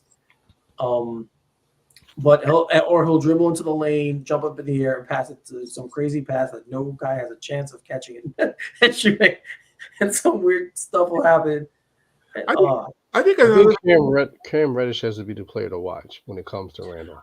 I will say this about he is the most what's the word I'm looking for? Animated when it comes to what. If you watch Cam Reddish playing with Randall, you'll see him show like this dude's retarded. So I'm sorry. This dude is crazy. He's crazy. He's not where he needs to be. Cam Reddish is that guy. He will show you physically how messed up Randall is. And he gets me so frustrated too because Cam really is a talented guy. Like you watch him, man, and some of the shots he makes and the layups he can make, and I'm like, he's fun to watch. He's a smooth, silky player, like very under control a lot of times when he drives. Yeah. Not when he takes threes, because he shoots some shots sometimes. I'm like, what the hell are you doing? I don't know what is up with the three. The threes don't match the other finesse parts of his game, that's for sure. Yeah, but I have to say, I do enjoy watching him when he's got it going. He's a really fun player to watch. And imagine they were playing more fast paced than less half court. If they could get out and rebound and run. Yes, that's what I think you need. People are running. He can't run. He won't run. He'll run to maybe get a bag of donuts in the middle of the game, but he's not that kind of athlete. Because you watch when he's jogging back, he's running like Velma from Velma from Scooby-Doo. He's running like this, and he's like, dude, nobody wants to watch that. He runs like a linebacker. If you watch linebackers in the NFL when they're chasing down a ball carrier, that's how Julius runs. He runs. There's no middle ground. He just runs. Mm-hmm. That's it. When he is actually running, he just runs hard, can't slow down, can't control himself. Bull in the China shop type deal. That makes what you're saying. That describes him to a T. Yeah, that's how when he's running, there's no finesse to that part of his game. But then I think about how he tries to handle and do finesse with that. It's just fun. He's a funny. I laugh sometimes watching him because I'm like, dude, it's a beautiful accident to watch. That's what it is. Who do you think you are? Like, not who do you think you are, but like, who do you really think inside your head? He's the reason why I'm not watching the games like this whole week. It's tough. He's the reason why I don't watch as much. It's hard to watch. It's hard to watch. Like I said, we should have last night should have been a game you watch. I'm like, wow, he had a really good game. We're happy. I don't care. That's what I said. I'm like, I don't give a damn. I don't care. Because you know what it is? It's bad basketball. No matter what you watch with him. There's times like I'm watching and the fans are like, yeah, and I'm like, no. I was like, I don't care. And it's gotten to a point which is really weird for me. I'm like, I don't even care if we lose the game. I was like, I'd rather we lose it. I'd rather we really lose it. I hate to say that. As a fan, I've always been about wanting to win. I couldn't contemplate in my mind wanting to lose something However, it's like when I'm watching how they are, I'm like, I want this to be over with. That's really why I wanted them to lose. Yeah. It's not because I don't want. I mean, I would love to be in the playoffs and not be an embarrassment and be competitive. Yeah, of course. I mean, we're Knicks fans. New Yorkers want that, or New York Knicks fans want that. It's just more so when watching him, I'm like, I want them to lose, so you got to get rid of somebody. That he has to go or Thibs got to go. Because you got to have someone in here that's going to change around the dynamic of who gets the ball and how it's ran. And We need a good losing Long's Julius is here, Thibodeau is going to be an enabler for whatever reason to his antics. And if you're not going to willing to ship him, then the coach is going to get fired. He's going to get fired. He's going to get fired at some point. I cannot see Leon Rose firing this dude. And Well, I like Leon Rose, but they won't fire this dude. Dolan might fire him. That's what I said. Like, that's what happened last time, obviously, with Phil, right? Dolan had to be the one to fire him. So I do think that if the Knicks, and this is the upcoming schedule, so I'll just go through the teams first real quick. They play Dallas on, what's today's date? Today's Wednesday. Saturday? Yeah, they play Dallas on Saturday. Then Cleveland on Sunday. And that weird 6 o'clock start on Sunday. They like to do that. I don't know. Anyway, then they play Atlanta. These are all home games. Those are the next 3 home games. Then it's Charlotte, Sacramento, who is good now. The Kings are actually very good. Yeah, they are. Then Chicago in a back-to-back, Indiana, Golden State. I mean, if we're rooting for a losing streak, all these games are winnable games, except maybe Cleveland. And Sacramento maybe now, but that's home. I'm giving Indiana the edge. Indiana's going to bust them. Yeah. Indiana's playing a lot. Indiana will pick you up. Halliburton is having not like we're shocked because I mean they're 12-8. Most of us was Halliburton fans to a degree. No offense to Obi because I like Obi a lot too, but he's had 2 games of 40 assists and no turnovers.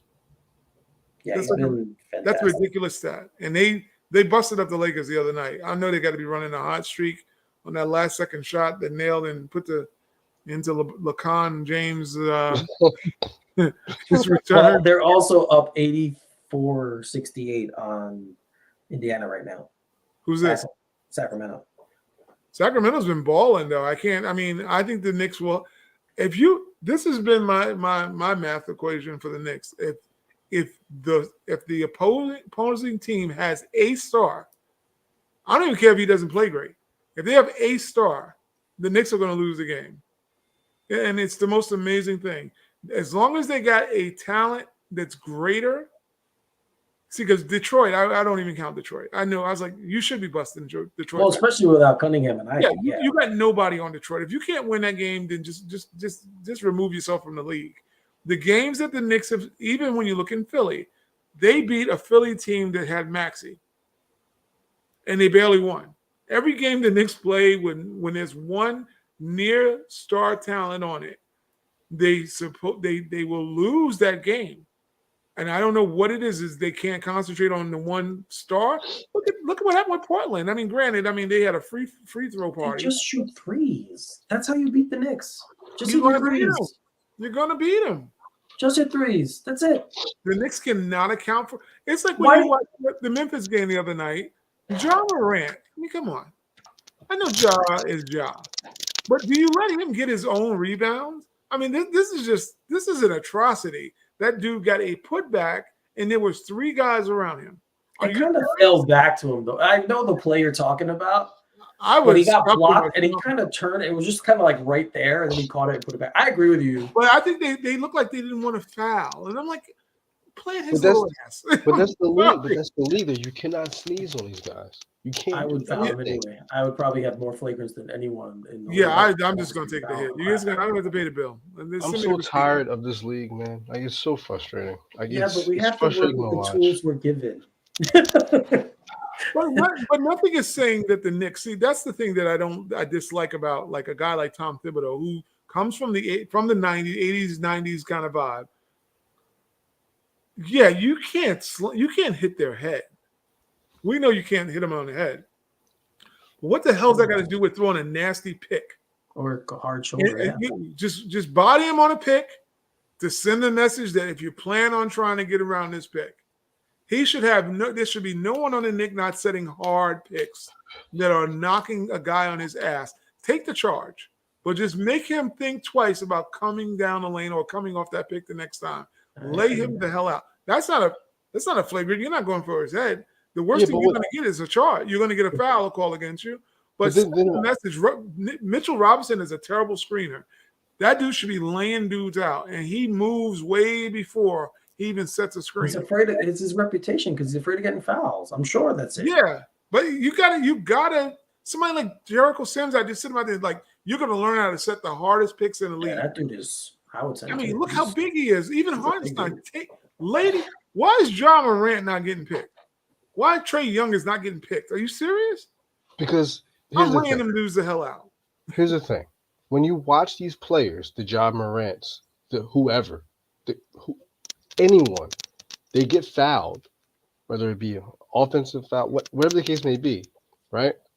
They get up and they start crying. They want to fight over a hard foul. You don't think the refs take notice to that? And like, oh my God, we got to protect these guys, right? Of course they do. That's what happens, right? Like they want to jump up, like you can't foul me like that. I'm watching the Sixers game last night with my wife, and I'm just like, Embiid. I don't know who they're playing last night, but Embiid laid somebody out, and they're like, okay, stop the game. We got to assess this to see if it's a flagrant foul. I'm like, that's just a foul. They did that tonight when Barrett just hit Connaughton in the head, the eye. So that's what I'm saying. For a flagrant. I was like, it was inadvertent. That's not a flagrant foul. So that's what the league has turned into. So you got a player like a Devin Booker getting mauled on going for the ball, right? Whoever Embiid was with, it's so frustrating. And that's why it pisses me off with Barrett. There are so many times you drive, I'm like, he's getting killed. Nothing. I'm still laying him out. I'm laying him out because they're going to call it anyway. That's my philosophy. You're going to call that crap. I agree. I'm going to give you a real technical call. Like, I'm not punching the dude, so you're not going to suspend me. The only thing you can do is the level of the flagrant. So if you're going to give me a flagrant that I know I'm not head hunting, it wasn't a windup, so a windup is going to get you tossed. I'm going to figure out, much like Emmanuel quickly did when he first came in the league, he figured out how to juke the refs in the getting a call. Well, you can juke them in to only being able to understand that they're going to give you the level of foul that you're not going to get kicked out of the game. But you're not going to go down and do all this taunting. I mean, I'm no offense to Steph, but I watched Steph do all this, and he's so annoying. I'm sorry. I would lay him the hell out. Don't get me started on this dude. I'm sorry. I would lay him the hell out, and not to injure him, but to say, cut it. You going to come down here and do that? He's annoying. We got some. He's the most. Isaiah Thomas here when he told Melo, "Don't come in the lane. Just don't come in the lane." Then he's the most annoying lane. Player. I'm going to make you pay for it. You're going to go to the line, but you're going to feel it. I don't know that soft, silly league that they're doing stuff now. A guy like Thibodeau, I would have thought, would have taught Mitchell Robinson and all the other guys how to set hard picks to make that guy feel it.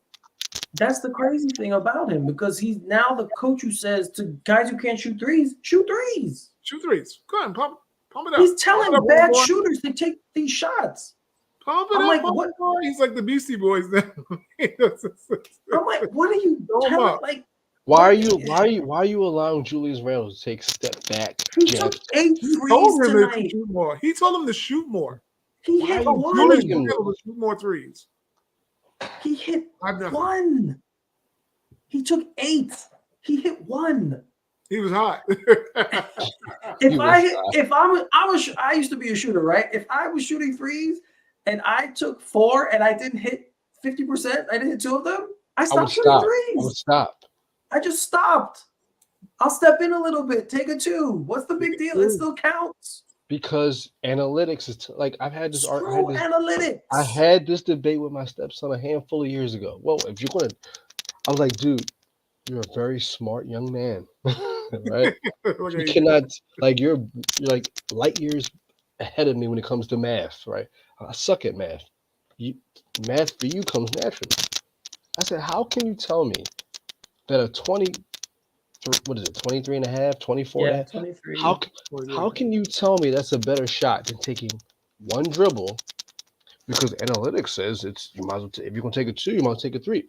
No, If you know, that's why DeMar DeRozan, hate him or love him, right, is amazing at what he does because he plays the game the way he knows he can play it. Yeah, and like I brought up Dwayne Wade before, wasn't a good 3-point shooter. One of the greatest players to ever play the game, right? But played in the 3-point era, but wasn't a 3-point shooter.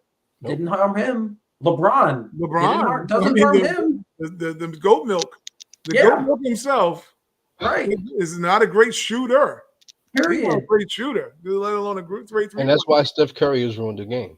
For as great as he is, in my opinion, he's ruined the game because I don't blame him though, because Then you he's blame- just great at what he does. Well, then you I blame the bl- coaches. I blame the coaches for not saying he's a special He's case. an anomaly. Right. He is a special case. Yeah. That is not normal. You He's need to play the He's game. not normal at all. Right. He's not normal. He's the only one. Trae Young maybe is comparable. Trae Young can hit shots like that. But out of those two guys, those are the only two guys I could say that I don't mind taking those crazy shots because I know they can hit them. Like Emmanuel Quickly, dude, you're not that. Just stop. You're not that guy, man. Especially the push shot. You're not that dude. I'm sorry. I think if you think that in your head, maybe you want to go see a sports psychologist. I don't know. Oh, but listen to who his therapist was. His therapist told him /coach. Yes. He sold a 4-point line in practice because his opinion is Emmanuel's one of the best shooters he's ever seen, and he has a green light. This guy coached Ray Allen in Boston and Paul Pierce. We got Emmanuel Quickly. And Quickly is one of the best shooters he's ever seen. He coached Ray Allen and Paul Pierce. Jesus Shuttleworth is garbage compared to Emmanuel Quickly.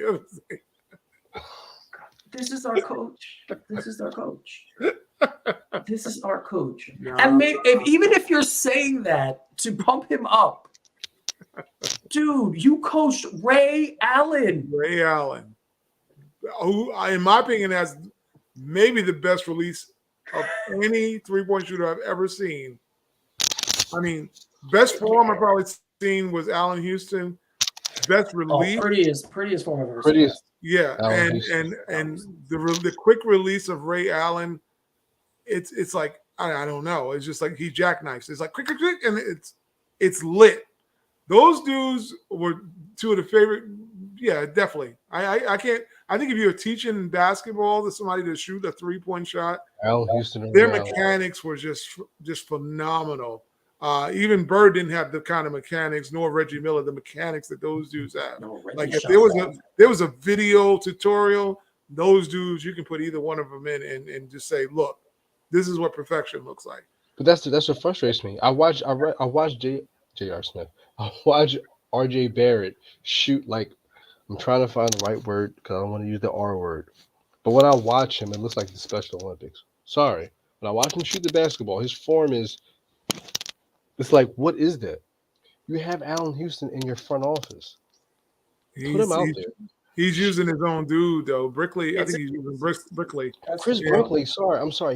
I agree. I don't want to be that guy to say that he's not, because he clearly is making a lot of money doing what he does. But RJ Barrett, his shooting form, that doesn't bother. I don't care about your form. If it goes in, that's all I care about. Find a form that works for you. But it's not working for RJ. That is a fair point. It's not working for him because I think RJ has relied way too much. See, I don't know what other people think. If it was me, I'd be trying to borrow from everyone that I knew was great.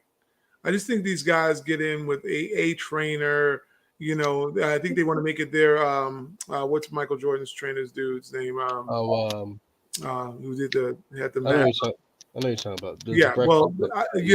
I think they're mistaking that guy for being some genius and not realizing how driven Michael was. Michael was just driven like no other athlete probably in any sport. He was just driven that way. You can't go and just say that you're going to find this magic tool because this guy's Brickley. I mean, Brickley's a star in a lot of ways with his coaching. Like he's in video games.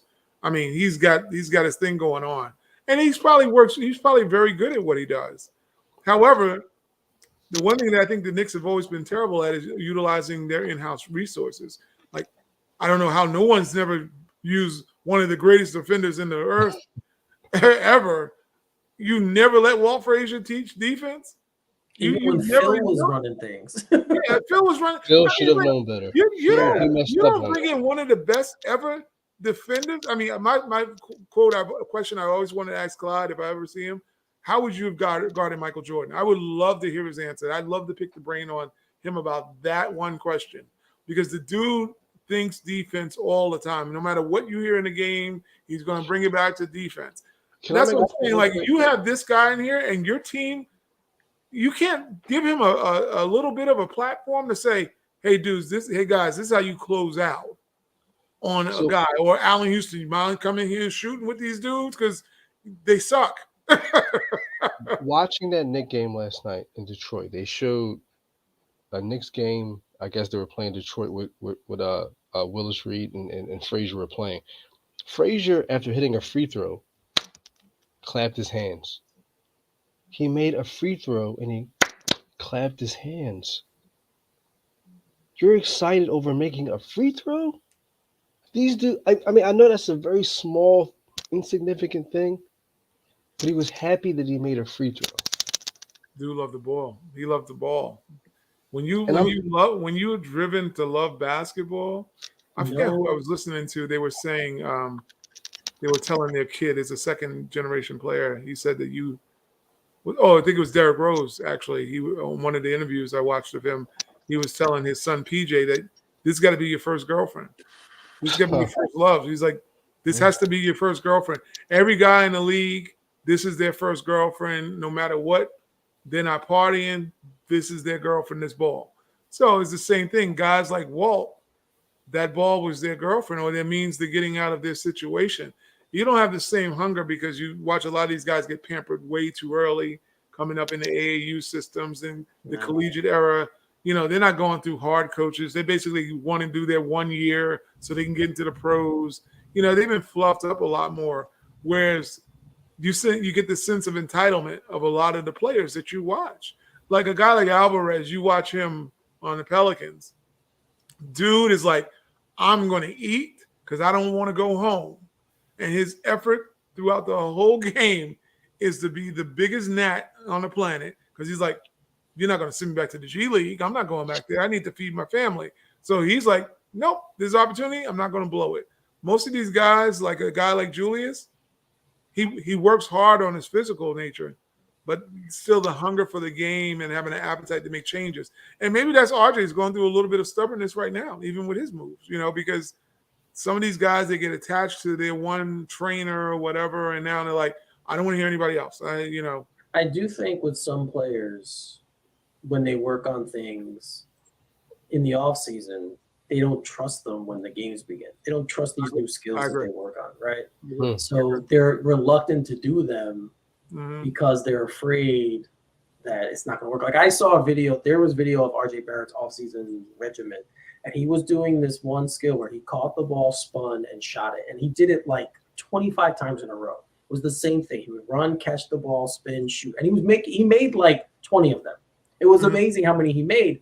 I haven't seen that shot once this season. Not once.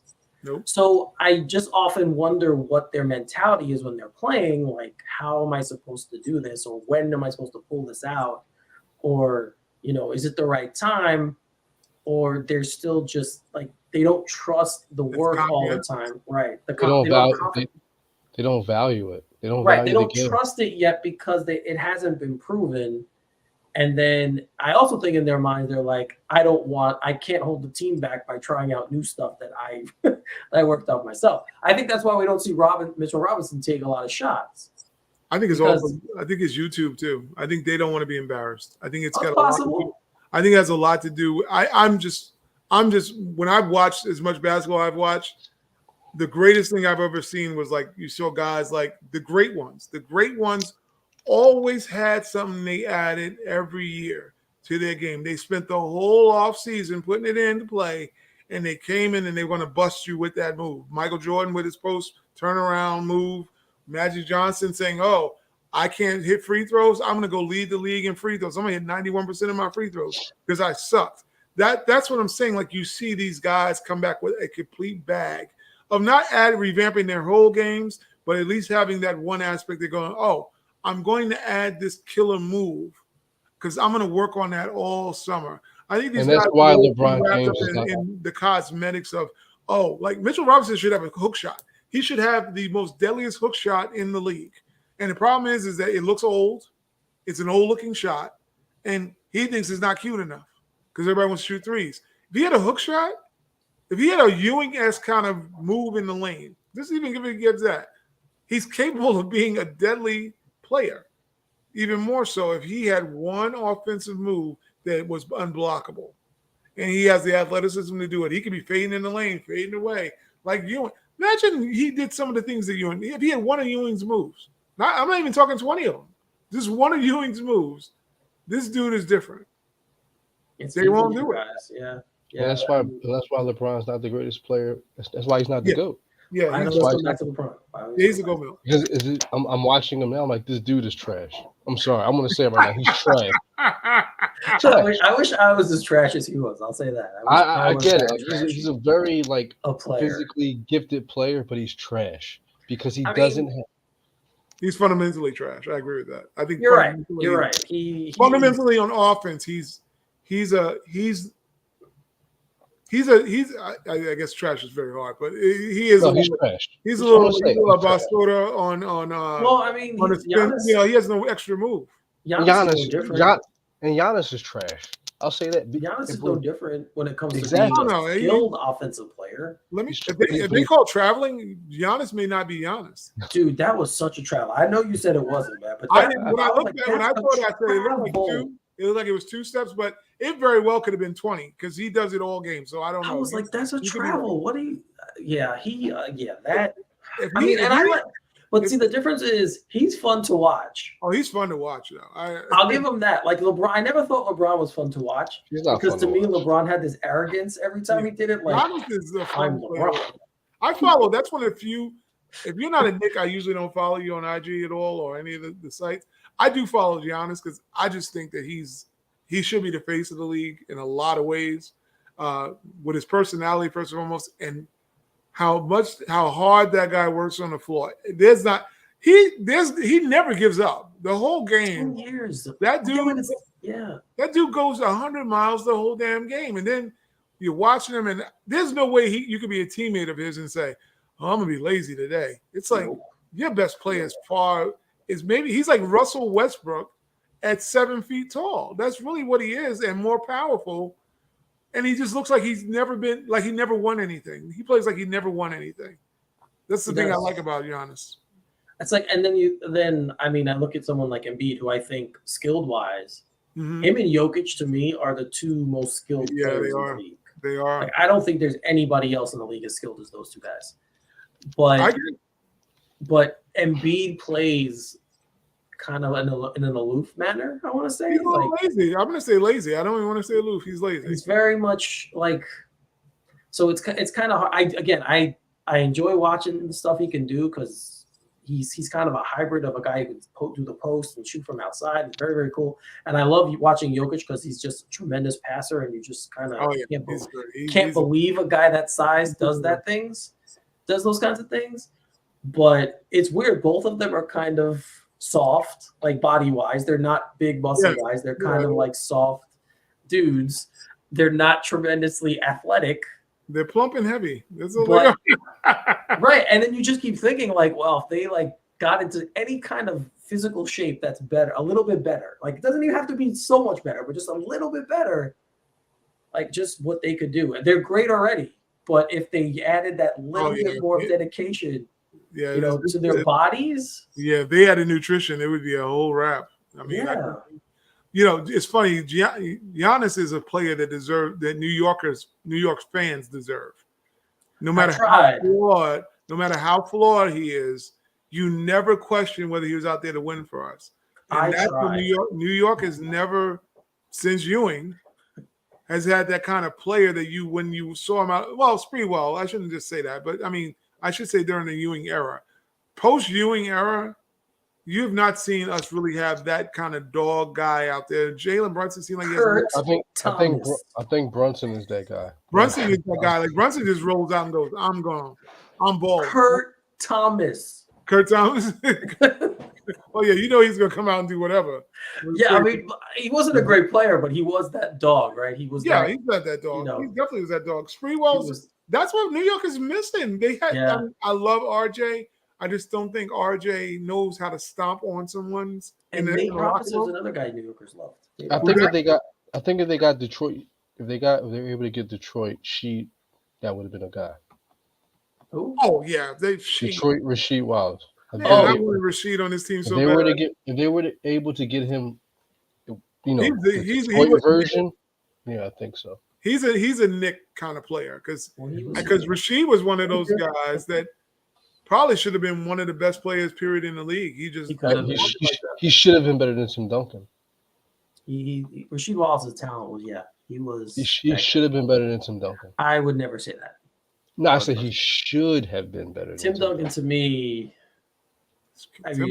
Tim was a killer more than people gave him credit for. It was crazy how good he was. He was. When you looked at how but Rasheed should have been on his level. I agree with that. unathletic he was. Yeah, I mean, he had the post moves, he had the jump shot, he had the footwork, he had the. I mean, he had beautiful footwork for his size. The way he played defense was the more surprising thing to me. How good a defensive player he was. Who's this? Duncan? Duncan, yeah, Duncan. Yeah. He couldn't have been a great defender when you look at how slow he is, and he was. Yeah, but he was. He was such a good defensive player. Yeah, it's kind of like when Marc Gasol became a good defensive player. I said, How is this guy? But it just goes to show you body position, angles you take, being smart with being able to block shots with both arms, because that's really what made Duncan a good shot blocker. Mm-hmm. He was good with both arms. It wasn't a lot of guys just go up with the one arm. That's what makes Mitch pretty special too. He's an ambidextrous blocker and awesome tonight. He was so awesome. I love watching Mitchell Robinson when he's at this level playing, because it's just he's one of ours. He does have that dog in him. He fits New York. I just wish that that's another thing. I don't understand why they don't have a big man coach on the Knicks. I know they had whatever his name was. They went to Louisville. Kenny Payne. Kenny Payne. I don't know who he's ever developed, so I can't go there with that. But it's like, wouldn't it be great if you brought in Ewing to work with a guy like? Because he ain't working in Georgetown, I'll tell you that. That's not working out so well. And it's going to be hard for them to get rid of him because he's a legacy there. So I don't know how you fire a guy who is the most successful player you've ever had at the school. Could he be the next Knicks coach? Oh, get him as an assistant. Just get him in the building. That's all I care about. Like you said, get him in the building. Have him work with Mitch. He should be on that. He should, if he does get fired from Georgetown, he needs to have at least some special role in the Knicks organization for big men. I mean, he needs to be something in New York. Which one of you might have, I think, Ty, you said the video where he was looking at his players, looking at the guys he played with. Yeah. And they showed the picture. He's like, "Oh, who is this guy? Oh, I have no idea." It was so funny. It was like showing how unattached these kids are, because I know all the new players, and they still won't know any of the old players. I think that's so weird with the dynamic of basketball. Like basketball started in 2000, if you let them tell it.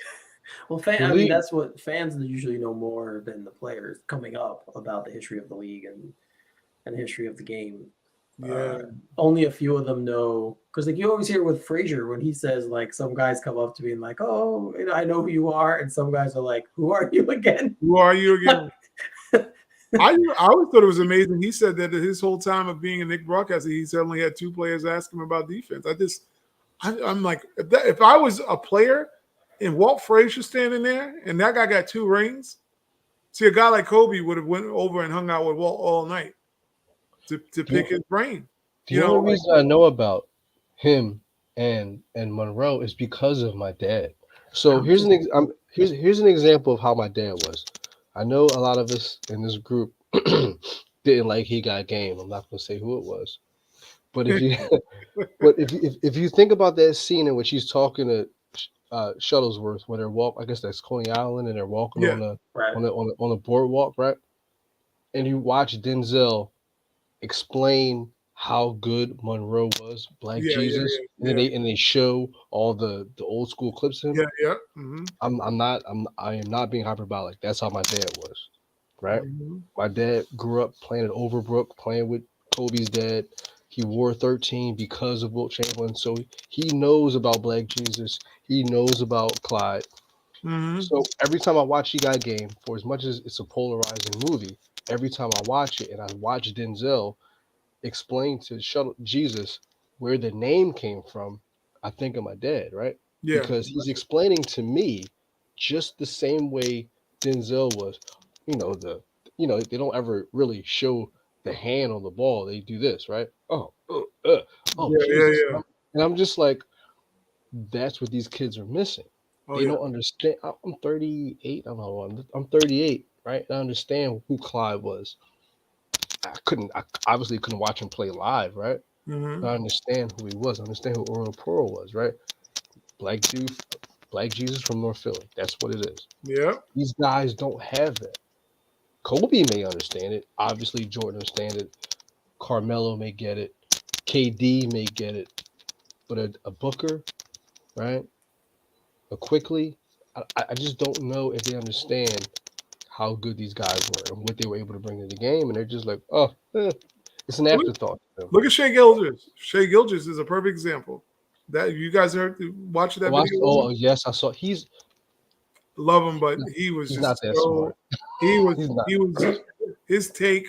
I That wasn't even a hot take. You just need to be burned in oil for that take that he gave, putting Michael Jordan third.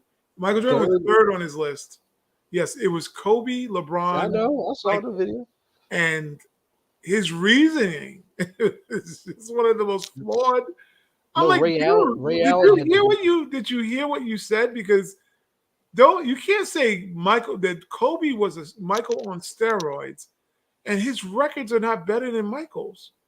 It's like there's no Kobe without Mike, let alone to say he's Michael's third and Kobe was on steroids and he was he's like, there's no big deal between 5 championships versus 6. Yeah, if there's more losses, there's a difference. I'm like, whether you're not a Jordan fan or not, let's just be realistic on what if you're getting into a GOAT conversation, at least have the material right. You can't get in that conversation all haphazard talking about GOAT conversations. A couple of Kobe's were more Shaq than Kobe. Yeah, of course. That's the whole thing. It's like that's one of the things I'm like. And I love Kobe. I'm like, 2 of those are not even like Kobe's. Out of the 3-peat, Shaq has 3 Finals MVPs, I believe. Yep. So what? No offense, love Kobe's attitude, but where they at, Kobe? You didn't get no. And Ron Artest deserves a little bit of the chip that you won because without Ron, world not a piece. You don't even have one of those rings. Yep, that so fourth quarter. Keep it a buck. Kobe struggled in one of those finals mightily at some point. So that's why I can't take any of these guys seriously. I can't take them not with that I can't. You don't know basketball. I get really pissed off because I've watched a lot of basketball. I'm a nerd about it. I love the history of the game, and then when I hear it, I tell people, I've been in the Hall of Fame twice. Like I need to go twice, and I'm probably go a third time. I love hoop, but I've never seen people not have an understanding to play it. I think if a player is asked, like if you're LeBron and you're asked who you think the best player is ever, I would say myself too. If I'm LeBron James, I would say that.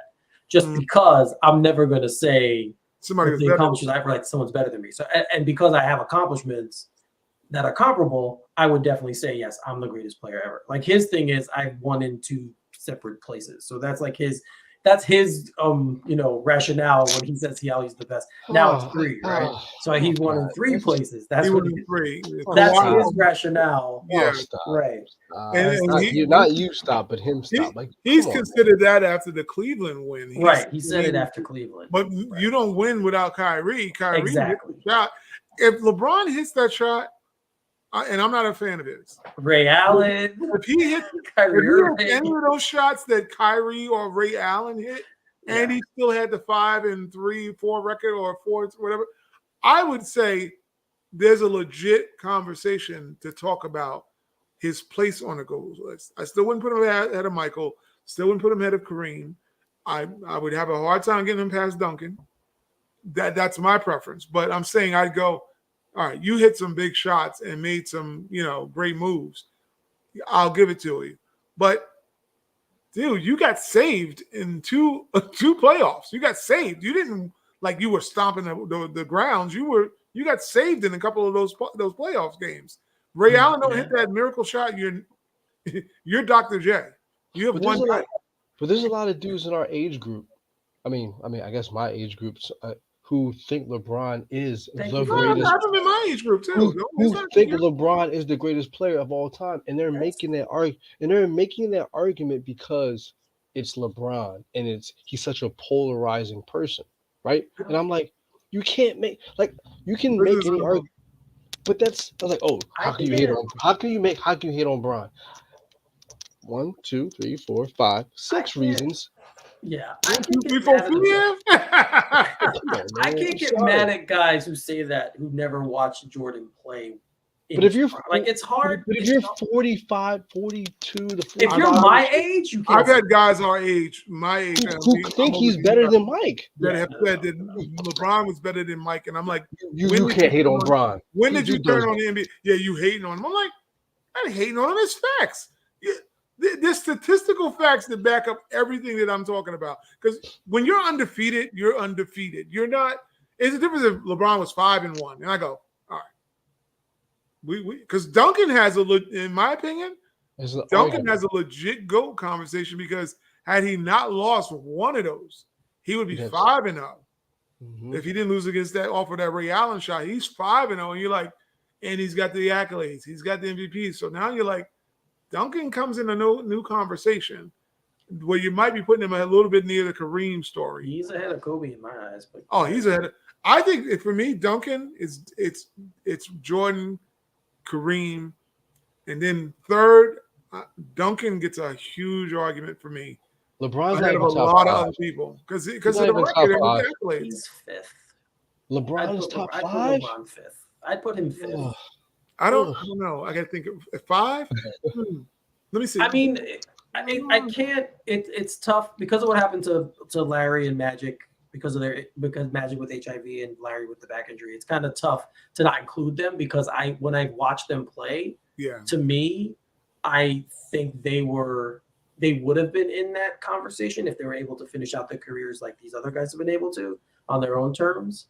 So I do think they might have had another shot at a title. Who knows what happens with both of them? They might have won 1 more, 2 more, however the case may be. Even in the Jordan era, I think it would have been great to see them healthy against Michael Jordan play. But so it's hard for me to leave them out of the conversation. But because I grew up watching them and everything. But if I have to look at my top 5 of the greatest players of all time, it would be Jordan first. It would be Kareem second. It would be Duncan third. I'm not sure on 4. That's where I I don't know. Like, is Steph Curry moving into that equation now? But in fairness to LeBron, I wouldn't give it. It's a lot more personality for him, right? For a lot of people like me and Ty, right? It's the things that he's done, his aloofness, his fake intellectualism, the Miami. I'm just being honest, right? Because that plays into it, right? The Miami thing plays into it. The going back to Cleveland thing plays into it. No, I agree with that. So that the way that he is,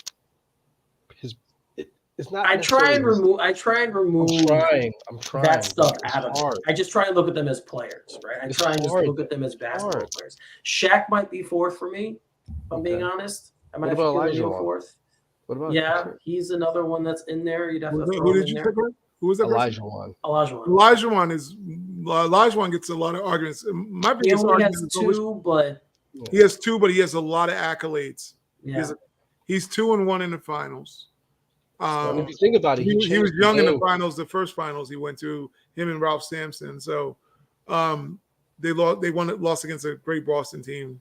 They were inexperienced. But to me, Kobe and LeBron are kind of the same. I think Kobe was I agree.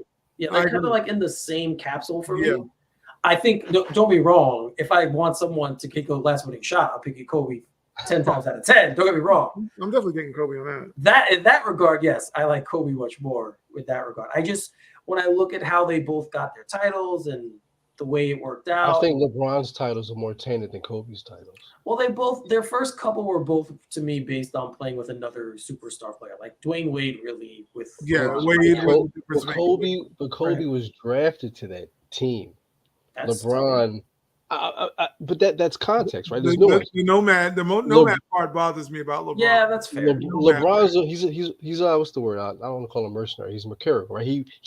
He sought out like there's no way I can't believe that he didn't maneuver himself back to Cleveland and saw. Oh, he totally did. Oh no, it was orchestrated. But if you bring that up, people are like, oh no. I'm like, no, dude. No. They're not being. They're just fanboys. Then that's the difference between a fanboy. But these are people who are like these are people with gray hair in their chin. I mean, they're still fanboys. Hey, they're old men. No offense, because I love this guy. I love this guy to death. He's an older cop who I love talking to, but he's a probably 45, 46. He's a big time LeBron. No offense. Again.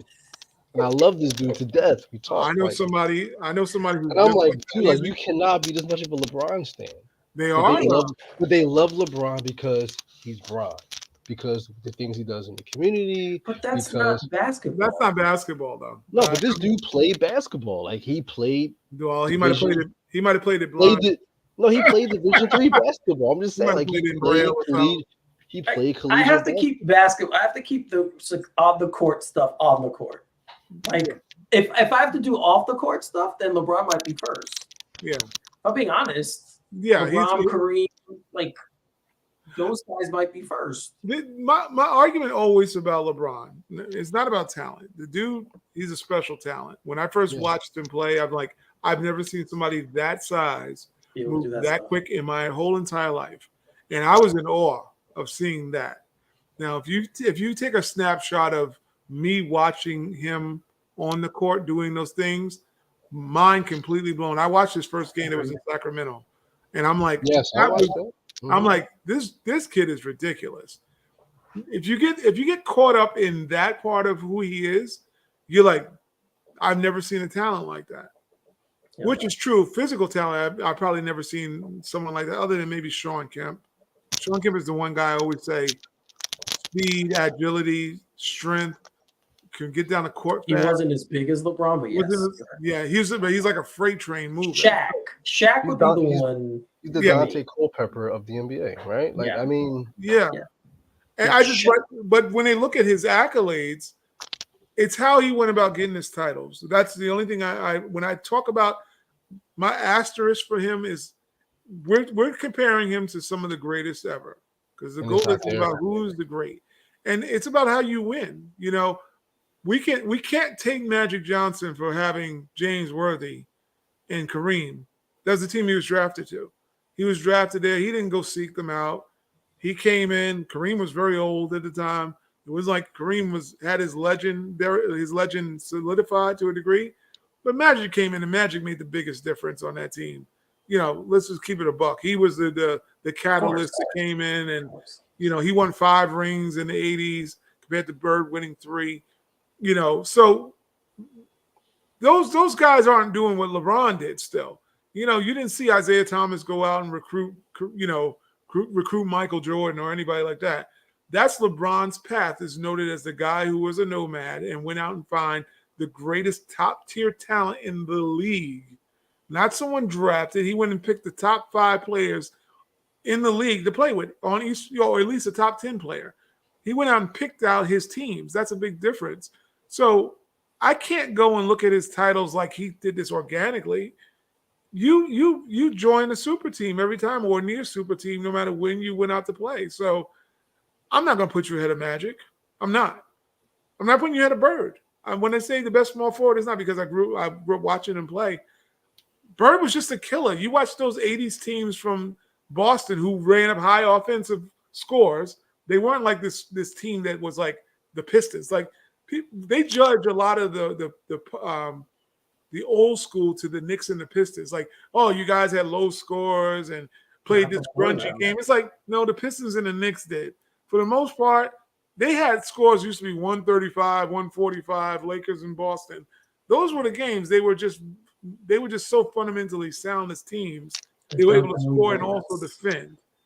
But when you get into like LeBron manufactured his way into being a front runner in most of his situations. He never had to play from behind other than the Cleveland game against the Draymond Green incident of the nutmeg. That's the only reason. Yep, and then obviously the game that he led the Cavs to against the closeout game against the Pistons when he was. Yeah, I give him credit for that one. Yeah, that was a great. Yeah, game. that was like amazing. Points, he was fantastic. Yeah, that was an amazing game. Yeah, yeah. So I agree with you. I mean, I agree with what you're saying about him. I've always agreed with what you guys are saying. I try and look at the talent level based on the success when I kind of rate them. Because there's a lot more into winning rings than one player. You need to have a team around you. Like Jordan wouldn't have won without Pippen and Grant or Pippen and Rodman. Yeah. I mean, that's obvious to say he wouldn't have won without those guys. But it's about how those guys got there, right? It was more organic. No, I agree with you. I agree with that. You don't get Pippen without that Seattle trade to Olin Powell. The Knicks trade. Shut up. I don't want to talk about it. No, I'm saying, but you don't get Scotty without Olin Powell, right? With Seattle, right? Of course, yeah. Yeah, you're right. You know what I mean?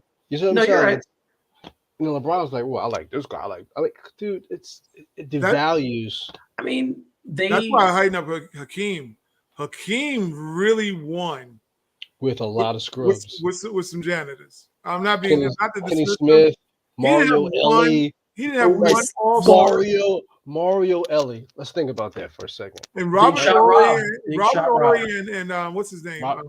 Horry and Maxwell. No. Alien. Kenny Smith. What's his name? Sam Cassell. 2 S's, 2 L. Cassell, yeah. Sam Cassell. They were both rookies, I think, if I'm not mistaken. Cassell the year that they won the first title, and it's like he dragged. I mean, don't get me wrong. He had some clutch guys like Mario Ellie, Horry. I hate Sam Cassell too. Yes, Steve. What's his name? Kenny Smith. They had a great nucleus of role players on that team. So it's like when I look at Hakeem, that's why I put Hakeem up higher than most, because I'm like, that dude was the one superstar who carried, much like Dirk. He was the seventh. What about Dirk? Dirk had some expensive janitors on his team, like guys who had been there, but they weren't like, he didn't have another all-star at his level when he won that title. Yeah, he was an all-star. Every guy was best. Deshaun Stevenson was like the youngest player, I think, on that team at that point. But he got the best of Jason Terry. Jason Terry was really good in that. Well, I will give you that. The Jet was playing a lot better. You're right about that. Yeah, Jason Terry was the best I remember watching. I mean, he was always a good player, but that series he was fantastic. Oh yeah, he lit them. He lit them up. They played fearless basketball against Miami. Yes, and I mean, no matter what we think about his Knicks career, Tyson Chandler was great in that series for them. Absolutely. I mean, those guys really, and Jason Kidd was good. So everybody knew their role, and they played it to perfection. Yeah. They. I remember it's funny, before that season's playoffs, I used to be on this Knicks group, and we did an NBA playoffs thing, and I said my dark horse was Dallas. I was telling everyone, I'm like, look, I said they have a lot of veteran guys on the team who know how to win. I said I love Jason Kidd is still very good. I said, and they have the most, to me at the time, the most unique player in the league, which Nowitzki was. Yeah, absolutely. So I said, I just think they have a really good shot to make a run. And I remember when they made the finals, I think it was even Moke. It was Moke I was talking to at the time, and I was like, dude, I said, Dallas is going to win. He was like, no, Miami's going to win, blah, blah, blah. I said, okay, we'll see what happens. And then after every game, when they won, I remember him coming to me like, how did you know that? I'm like, it just felt like you just watched them, how they played as a team, and they had this guy who was just so unique and different than all the other guys playing at such a high level. Like Dirk was so good. Dirk was so good. I'm like, and I just felt that they had a really good shot to make a run. And they did. They all, like you said, they all knew their role. And Jason Terry played the second star beautifully that series. They were fantastic. And yeah, I'll never forget that. That was one of my favorite. And at the time, it was all like we were all team anti-LeBron because of what happened. So it was like we don't want to win, like that crap. right? And so we were like, yes, Dallas did it. They we stopped we him. we would have been in unison on that the finals because I'm gonna tell you, there's at one point Dallas was playing in the Western Conference playoffs, and I started watching. I'm like, this team is lit. I'm like, they were gelling at the right time. It wasn't like like you could just tell a team like becoming a juggernaut, and you don't see it very often. But there's certain teams like you start seeing them, and I'm like, oh, they're going to the finals because they're smoking teams. It's not the teams don't even got a chance how they're playing, and they're playing at a confidence level. Once people, that's the one thing about I always say about it. You need a star talent clearly, but you look at a team like the Milwaukee Bucks tonight, much like a guy like with Giannis and like Nowitzki was. You get the guys that want to just play their roles. That could be the most beautiful basketball you can watch. Guys that just want to play their roles and allow a star to be a star. And that star is the example of how they all want to play. He's not taking games off. You can have some beautiful games. So that's why we say the Knicks, they need a star, but they need an alpha talent and a system to play around them. And everybody knows their roles. The Knicks don't have somebody who knows their roles. Nobody knows their role. That's part of the issue also with this team. Nobody knows their roles except for Jalen Brunson. He's the only one. But that year that Dirk lit up the Miami Heat. Miami shouldn't have did that. Playing that cough. Oh, yeah, that throat lozenges that Dirk was handing out. I'll never forget how they looked when the game ended. Oh. How LeBron, Wade, and Bosh looked. But that's what makes those three dudes so unlikable at that time, right? Because they thought that they could win. It was the arrogance on their talent alone, and they're very arrogant guys. I mean, even Bosh, you wouldn't think that he would be an arrogant guy, but here's the thing about Bosh I give him credit for. That year we won 54 games. He was the only player in the NBA who said, "Watch out for the Knicks." The only player who said that. So that means, to me, I'm just when I hear that, I'm like, okay, this guy sees the game outside of, okay, we're the best three players in the league or the best team in the league. He said, watch out for the Knicks. They're going to be good. And no one else saw it except for Chris Bosh. Bosh wasn't a prick. He was hanging with pricks. I mean, I'm just going to be real about it. All what it is. He was hanging out with pricks, and those dudes had the arrogance. He was not even supposed to be part of the trifecta. It's supposed to be mellow. Supposed to be mellow. And Bosh was a throw-in. I think he knew he was a throw-in. I don't think that Bosh would have been a great guy for New York. He would have been a great talent in New York. He's the only one who sacrificed his game of the three, too. He's the only one. And he's like an asshole. Like most people act like he's like some some trash player. And it's like Bosh was getting buckets in Toronto. He was like a 22-11 player in Toronto. He was fantastic. Superstar talent. Was one of the first guys who could shoot from the outside, do all those great things we praise big guys for doing now. He's one of the first ones who could do all that. And I would have loved if he would have been a good player in New York.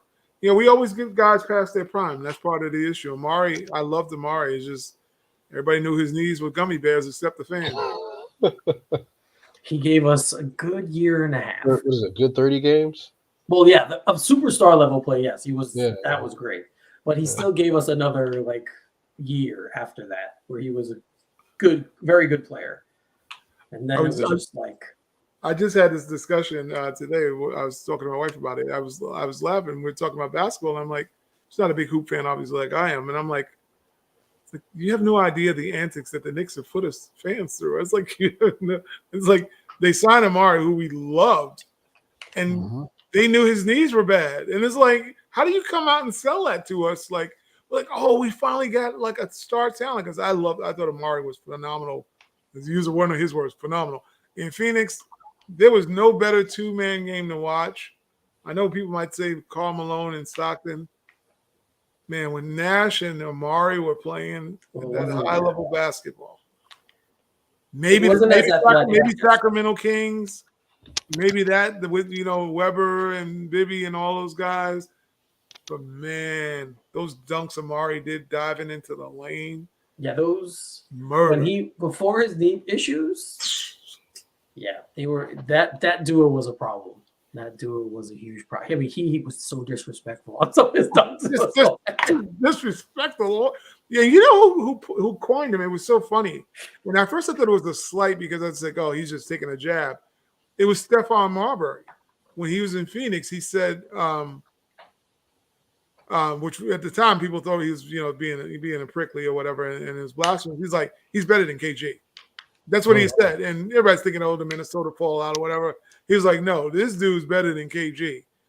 And not that, I mean, I love Kevin Garnett was a dog. Don't get me wrong, but Amari, if those knees and those other issues don't ever pop up, man, they were different players. So it's a hard comparison for me to make. Like KG was much more skilled, could handle the ball and stuff like that. But pure athleticism at the power forward position, like Amari, wow, stat was ridiculous. Like, yeah, I we have him someone destroy like Duncan. I mean, he was destroyed. That pick and roll, and he pound his chest. I'm like, this dude is.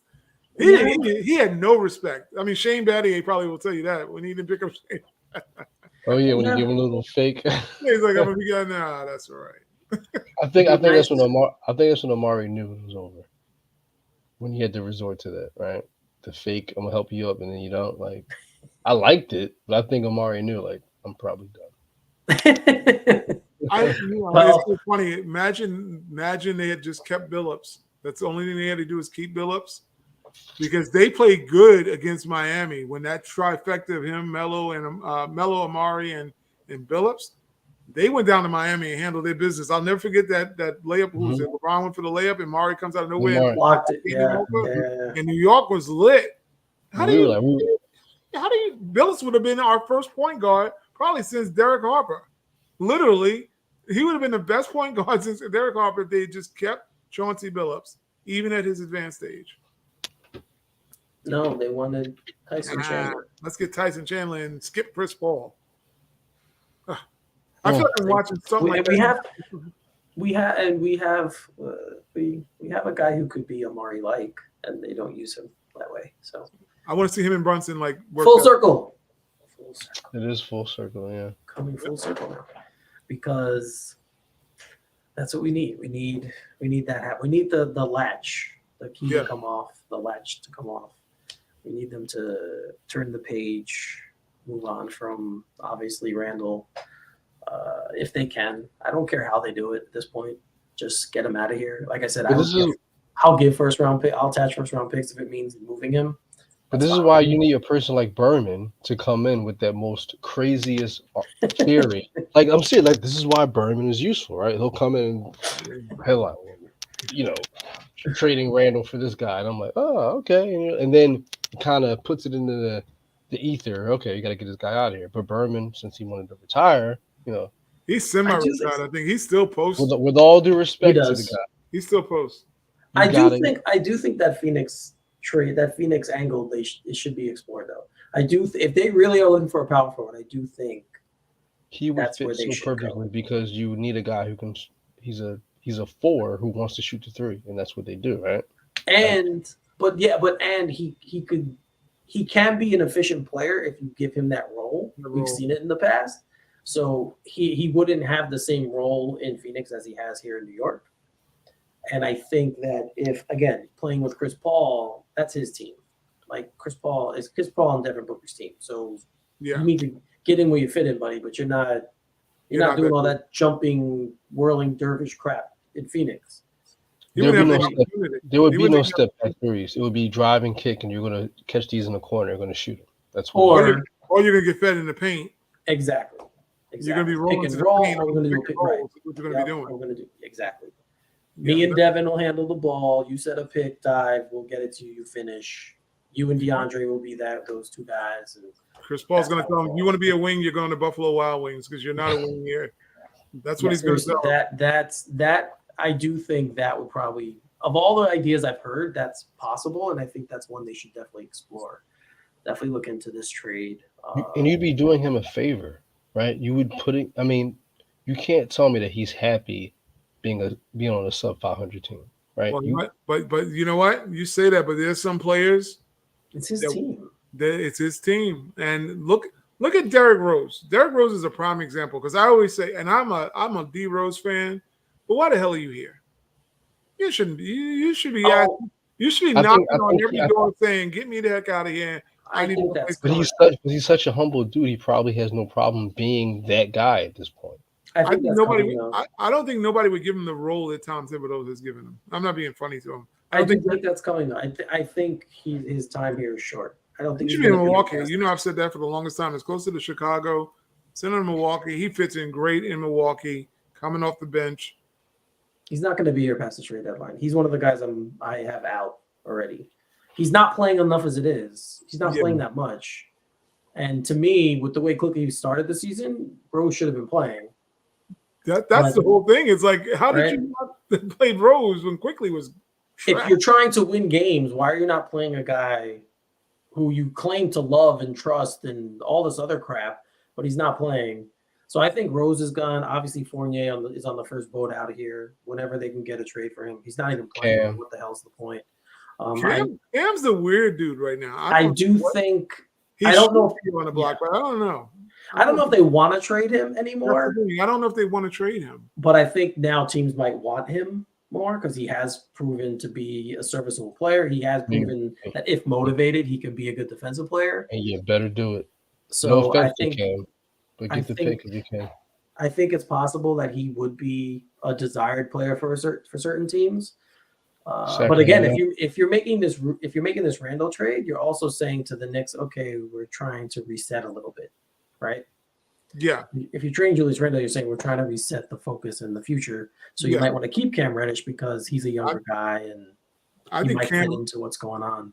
They've invested a lot in Cam, like I always say. I mean, we know Kevin Knox wasn't our dude, but it still comes down to 2 draft picks you gave up for Cam. You know, you must have saw something in him that you wanted to keep. You know, but they were a little wishy-washy at the trade deadline. They were trying to get him out of there. You know, we've seen that though. I mean, we've seen the reasons why they wanted him. Like I said before, we've seen flashes of his talent, of his ability, of what he could do when he's motivated. We've seen it this year. That's the maddening part with him because why isn't this every game? Like I said, he could have 25 one game and the next game have 2. Someone brought up a good point. I was watching I think it was another blog or something. They were talking about what is the incentive to play well in New York under this coach. And they brought it up about a guy like Emmanuel Quickly, which is where supposedly some of the wanting to get out of New York is due to the fact that they believe that Quickly has sacrificed and done all the things that Thibodeau wanted him to do. And they're like, what is the reward? He's never had the starting point guard job. You know, why is he here? You know, what is the incentive? When you get better, what does it give you? And I think the same thing could be applied. That might be a lot of the echoes in that locker is a guy like Cam comes in, guy like Obi comes in. They're giving you all the things you're asking for, but yet you're rewarding guys that are less and not doing as much. So this might be, like Craig said before, Cam wears it on his sleeve. You know when he's just like, look, I know I'm better than that dude, and you're not giving me the ball. And, you know, he just basically – he's mad. So this could be a lot of, like I said, on the coach, not giving these guys opportunities, albeit they are doing everything you're asking them to do. Yeah. And they can't go complain to management because the management happens to be his best friend. See, this is corporate issues when you think about it. You can't go complain about the And I forgot about that. He is a CAA guy. Randall's CAA, and that's the problem, right? They want to take care of their dude, but they know he probably shouldn't be there. And he's a Kentucky dude. It's all kind of bad nepotism going on. Same thing with Quickly. They're in. They have an in, and the other guys are on the outside. RJ's from Duke, you know, and so on and so forth. Nobody is in that locker room. I mean, even looking at Brunson, can you go complain about Brunson? His dad's on the bench. His godfather find him. You know, I mean, is coaching him. I mean, you can't go complain about Brunson. The thing is, Brunson's humble enough to go, I'm earning my keep. I'm not in here to be favored. Right. He's the hardest working player, right? Who's had to earn it on that team, right? He's just not that kind of guy. So I don't ever think about that with him. Mm-hmm. But just on a happy note as well, another note we'll be happy about. KP's having a great year, guys. Just thought I'd throw that out there. No, he had a great last game. He had a great game tonight as well. Washington right now. Washington's looking to make moves too, so they're not going to trade him now. No. But I'm saying they Yeah, are that's also a team that may be interested in a guy like Julius, because if KP starts, gelling, and then you got Beal comes along, they like Kuzma. They need probably. Do they have KP playing the 5? Yeah. So you got a 5, unless you're stuck with Kuzma playing. You like him at the 4. He could very well be a small forward. Julius could be a 4 down there. I mean, he's only missed 2 games so far. I don't think they trade Julius within the Eastern Conference. I think they He's try shooting to 47% from 2, 38 from 3, 81 from the line, averaging 8 rebounds, 21 points. He has a PER of 22.2, which would easily be the highest or second highest. I think Brunson's over that, but he would easily be the top 2 on our team. Well, you got me tell you, I would trade Julius for KP. We traded him away. Figure out the emotional stuff afterwards. I'm just being real. That guy's attitude does not fit New York. Just figure it out. You think I wouldn't want a front line of Mitchell Robinson and Chris? I think it would. I think it will now. I think his attitude would work now. I don't think it did when he was here because he was young and stupid and didn't listen to the wrong people. But well, I think whether he wants to say it or not publicly, he's pissed off at his brother for. Oh, I 100%. He didn't want to leave New York. I don't care what the Dallas thing. You see how well Dallas worked out, because it didn't work out because he didn't want to be in Dallas. He might have would have took LA if he could have got to the Lakers. May have been Clippers, yeah. But he was a New York dude. The fan base embraced him. He was. It just bothers me that he didn't. The family and obviously business mixed up with the Knicks front office being a little weirdo themselves, and mishandling him. See, yeah, he was meant to be here. He was meant to be here. I always say this when a player requests a trade, because this happened twice with the Jets this year. 2 guys have requested trades, and they're like, no, we're not trading you. Neither one of them. They're like, nope, we're not trading you. We drafted you. We believe in you. We're not trading you. That's what should have happened. Should have happened. But the fact that they did it, he's like, yeah, I want to be traded, and they traded him like 2 hours later. That we already found out that deal was already consummated. They already had it done with Dallas. They didn't even shop him. There was no shopping around. This is the one asset you guys have had in years worth anything. That's always been my issue. And the fact that everyone just wanted to jump on him for the situation and how he didn't go to the exit meeting and all this other stuff, that should have been your first sign that something is wrong. This guy was brand new to this market.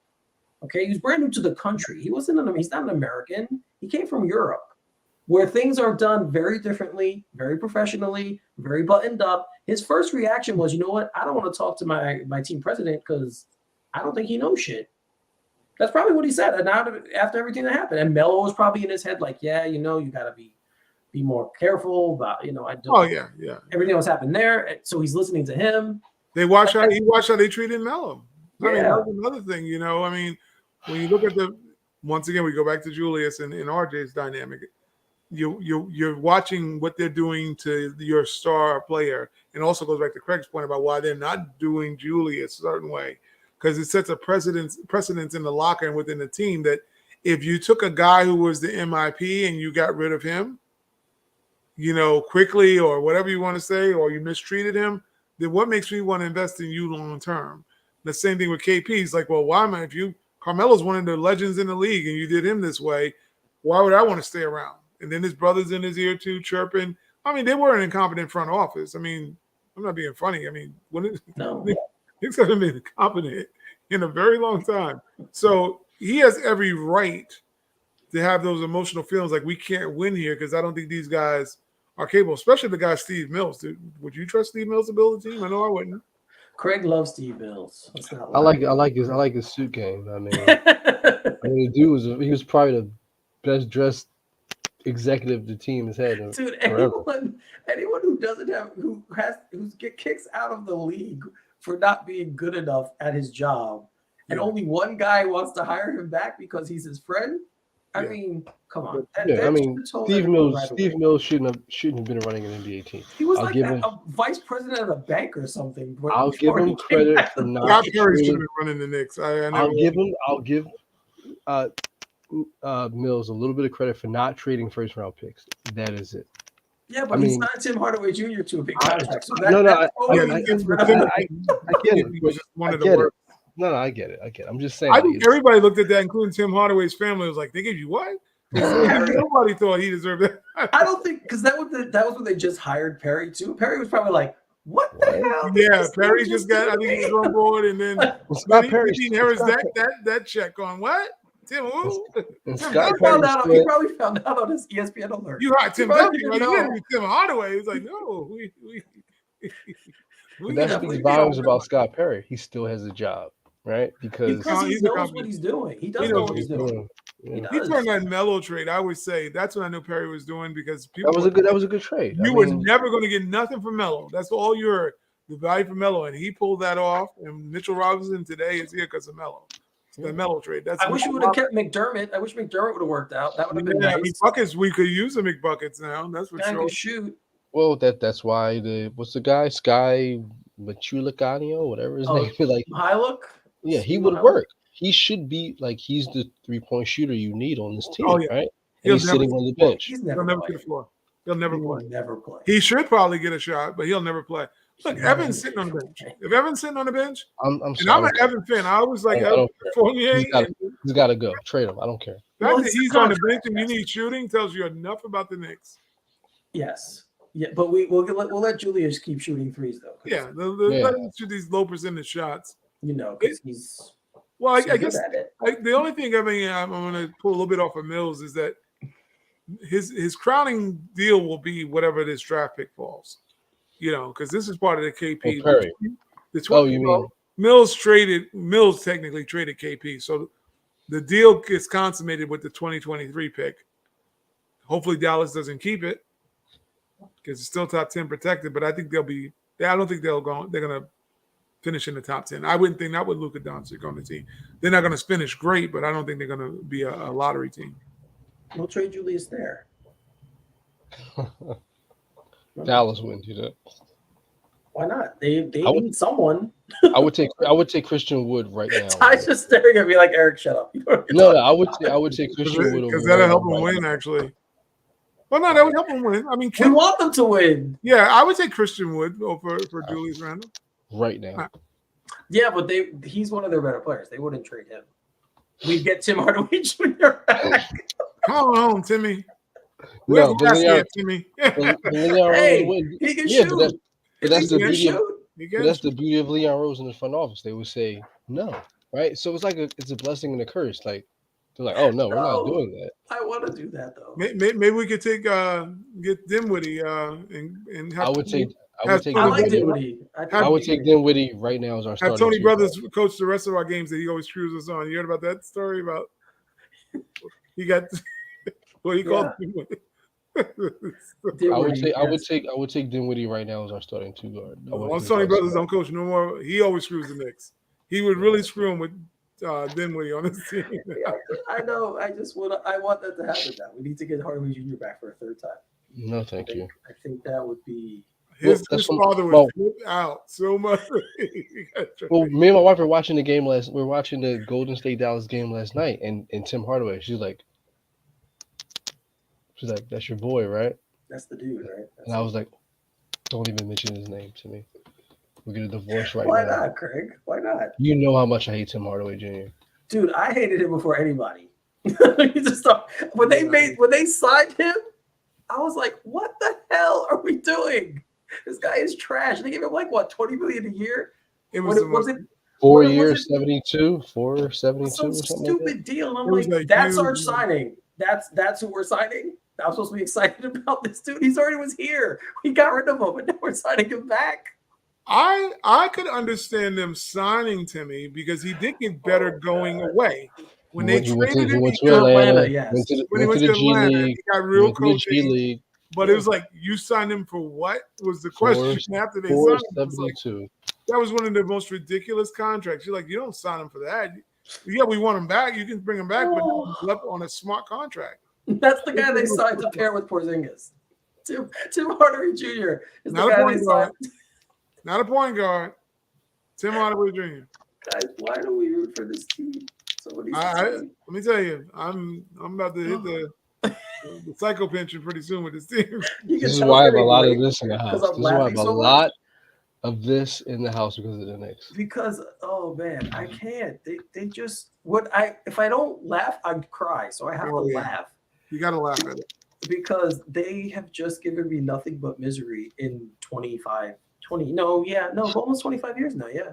Might be more than that when you look at the calendar. 1999. Yeah. What is it? 2000? I laugh because I was just mentioning. I mentioned to my wife. I was like, it's like, yeah, Jeremy Lin was only 3 weeks, and she goes, what? Because she was watching during that time. She's like, well, Linsanity, yeah. Like I said, Linsanity lasts like 3 weeks. She goes, no. I'm like, yeah, you have no clue. I said, these are the highlights of the next 3 weeks.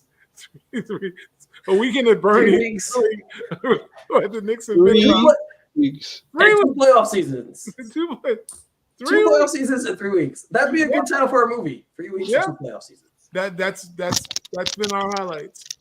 And a bubble and a Hubba Bubba bubble game. Oh well, the COVID season. That's what I meant. That's the other playoff season.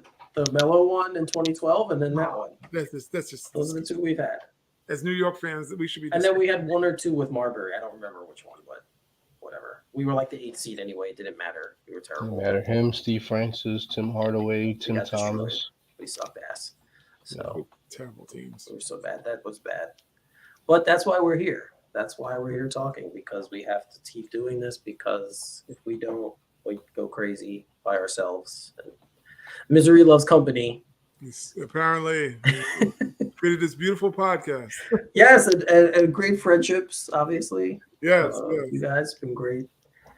So first of all, we're sorry we took 2 weeks off. We ran for a long time tonight, but we had a lot to discuss in the time that we hadn't seen each other. Yep. So I wanted to get all that in. I want to, as always, thank everyone who watched. I want to thank you guys, as always, for coming on and breaking this stuff down. And Craig, I'm glad you guys and your family are getting healthy and feeling better. And Christmas is coming, so that's always good. Holiday seasons, I always hate being sick, but it's worse this time of year. So it's good that you guys are getting better. You get to celebrate the Christmas season together. Yes, sir. You have a baby's first coming up too, right? First Christmas. Well, should have been his first Thanksgiving, but well, it was, but he just didn't. He didn't remember it anyway. So no, he don't know what's going on. He doesn't know what's going on. But so that's always fun when you have to be running around. All right, guys. So you guys see where you can reach us all. Me is Eric. That's my name. Finally 33 is my personal account. At All Nicked Up is the show account. You guys can reach us there. Reach me in any of those. I will talk to you there. You can also reach me at, if you like nerdy stuff, Straight Outta Gotham at straight__G on Twitter, as well as on Instagram. You can check us out over there. Going to be fun. I also recently did an episode of NFL Outdated where I talked about the Knicks, the Jets, the Yankees. I think that's it. Yeah, we didn't do hockey. So it was just those 3 teams. I talked about the 3 teams that I love with Andy, great guy. He asked me to be on, so I hopped on that, did that. It was fun. So if you want to check that out, you could do that as well. And now I'll let these 2 gentlemen tell you where you can find them and speak to them. So Ty, go ahead. You can find me at Genius Scribble, and you know that I am the spokesperson for Tankathon. I'm always there. Anyone who wishes to join me and become my best friend, so we too can dive in misery. As that little thing goes click, click, click, click, click. And we pray that it falls. Click, click, click, click. Reset draft lottery. Reset. Yep, reset. Very good at it. All thumbs. So I'm just telling you people. Come join me. Follow the Kool-Aid trail. Also, guys, Ty is an excellent writer. So if you want to check out his page, what's your page? Website page again? Same thing. Right? Genius Scribble Inc. Yeah. Check out a Genius Scribble Inc. For blog content. Yes. Also, I try to do a little writing on our own All Nicked Up. Come check me out. I try to engage with the fan base, talk a little crap, talk a little jazz. You know how it is. Yeah, so check them out over there. Go ahead, Craig. You can follow me on Twitter at Trays_Sun28. And I'm there, constantly scratching my head at how much of a cesspool Twitter is. But other I Twitter is such a weird place, even for me. Have some very hot takes, very controversial things to say, as they can attest to. But even Twitter is a bit much for me. But that's where you can find me.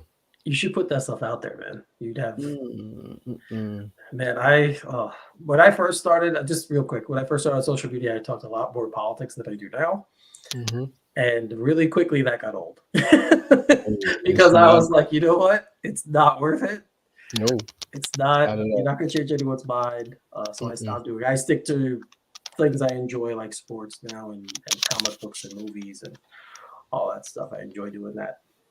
But yeah, you're right. Social media, Twitter is a really rough place to be.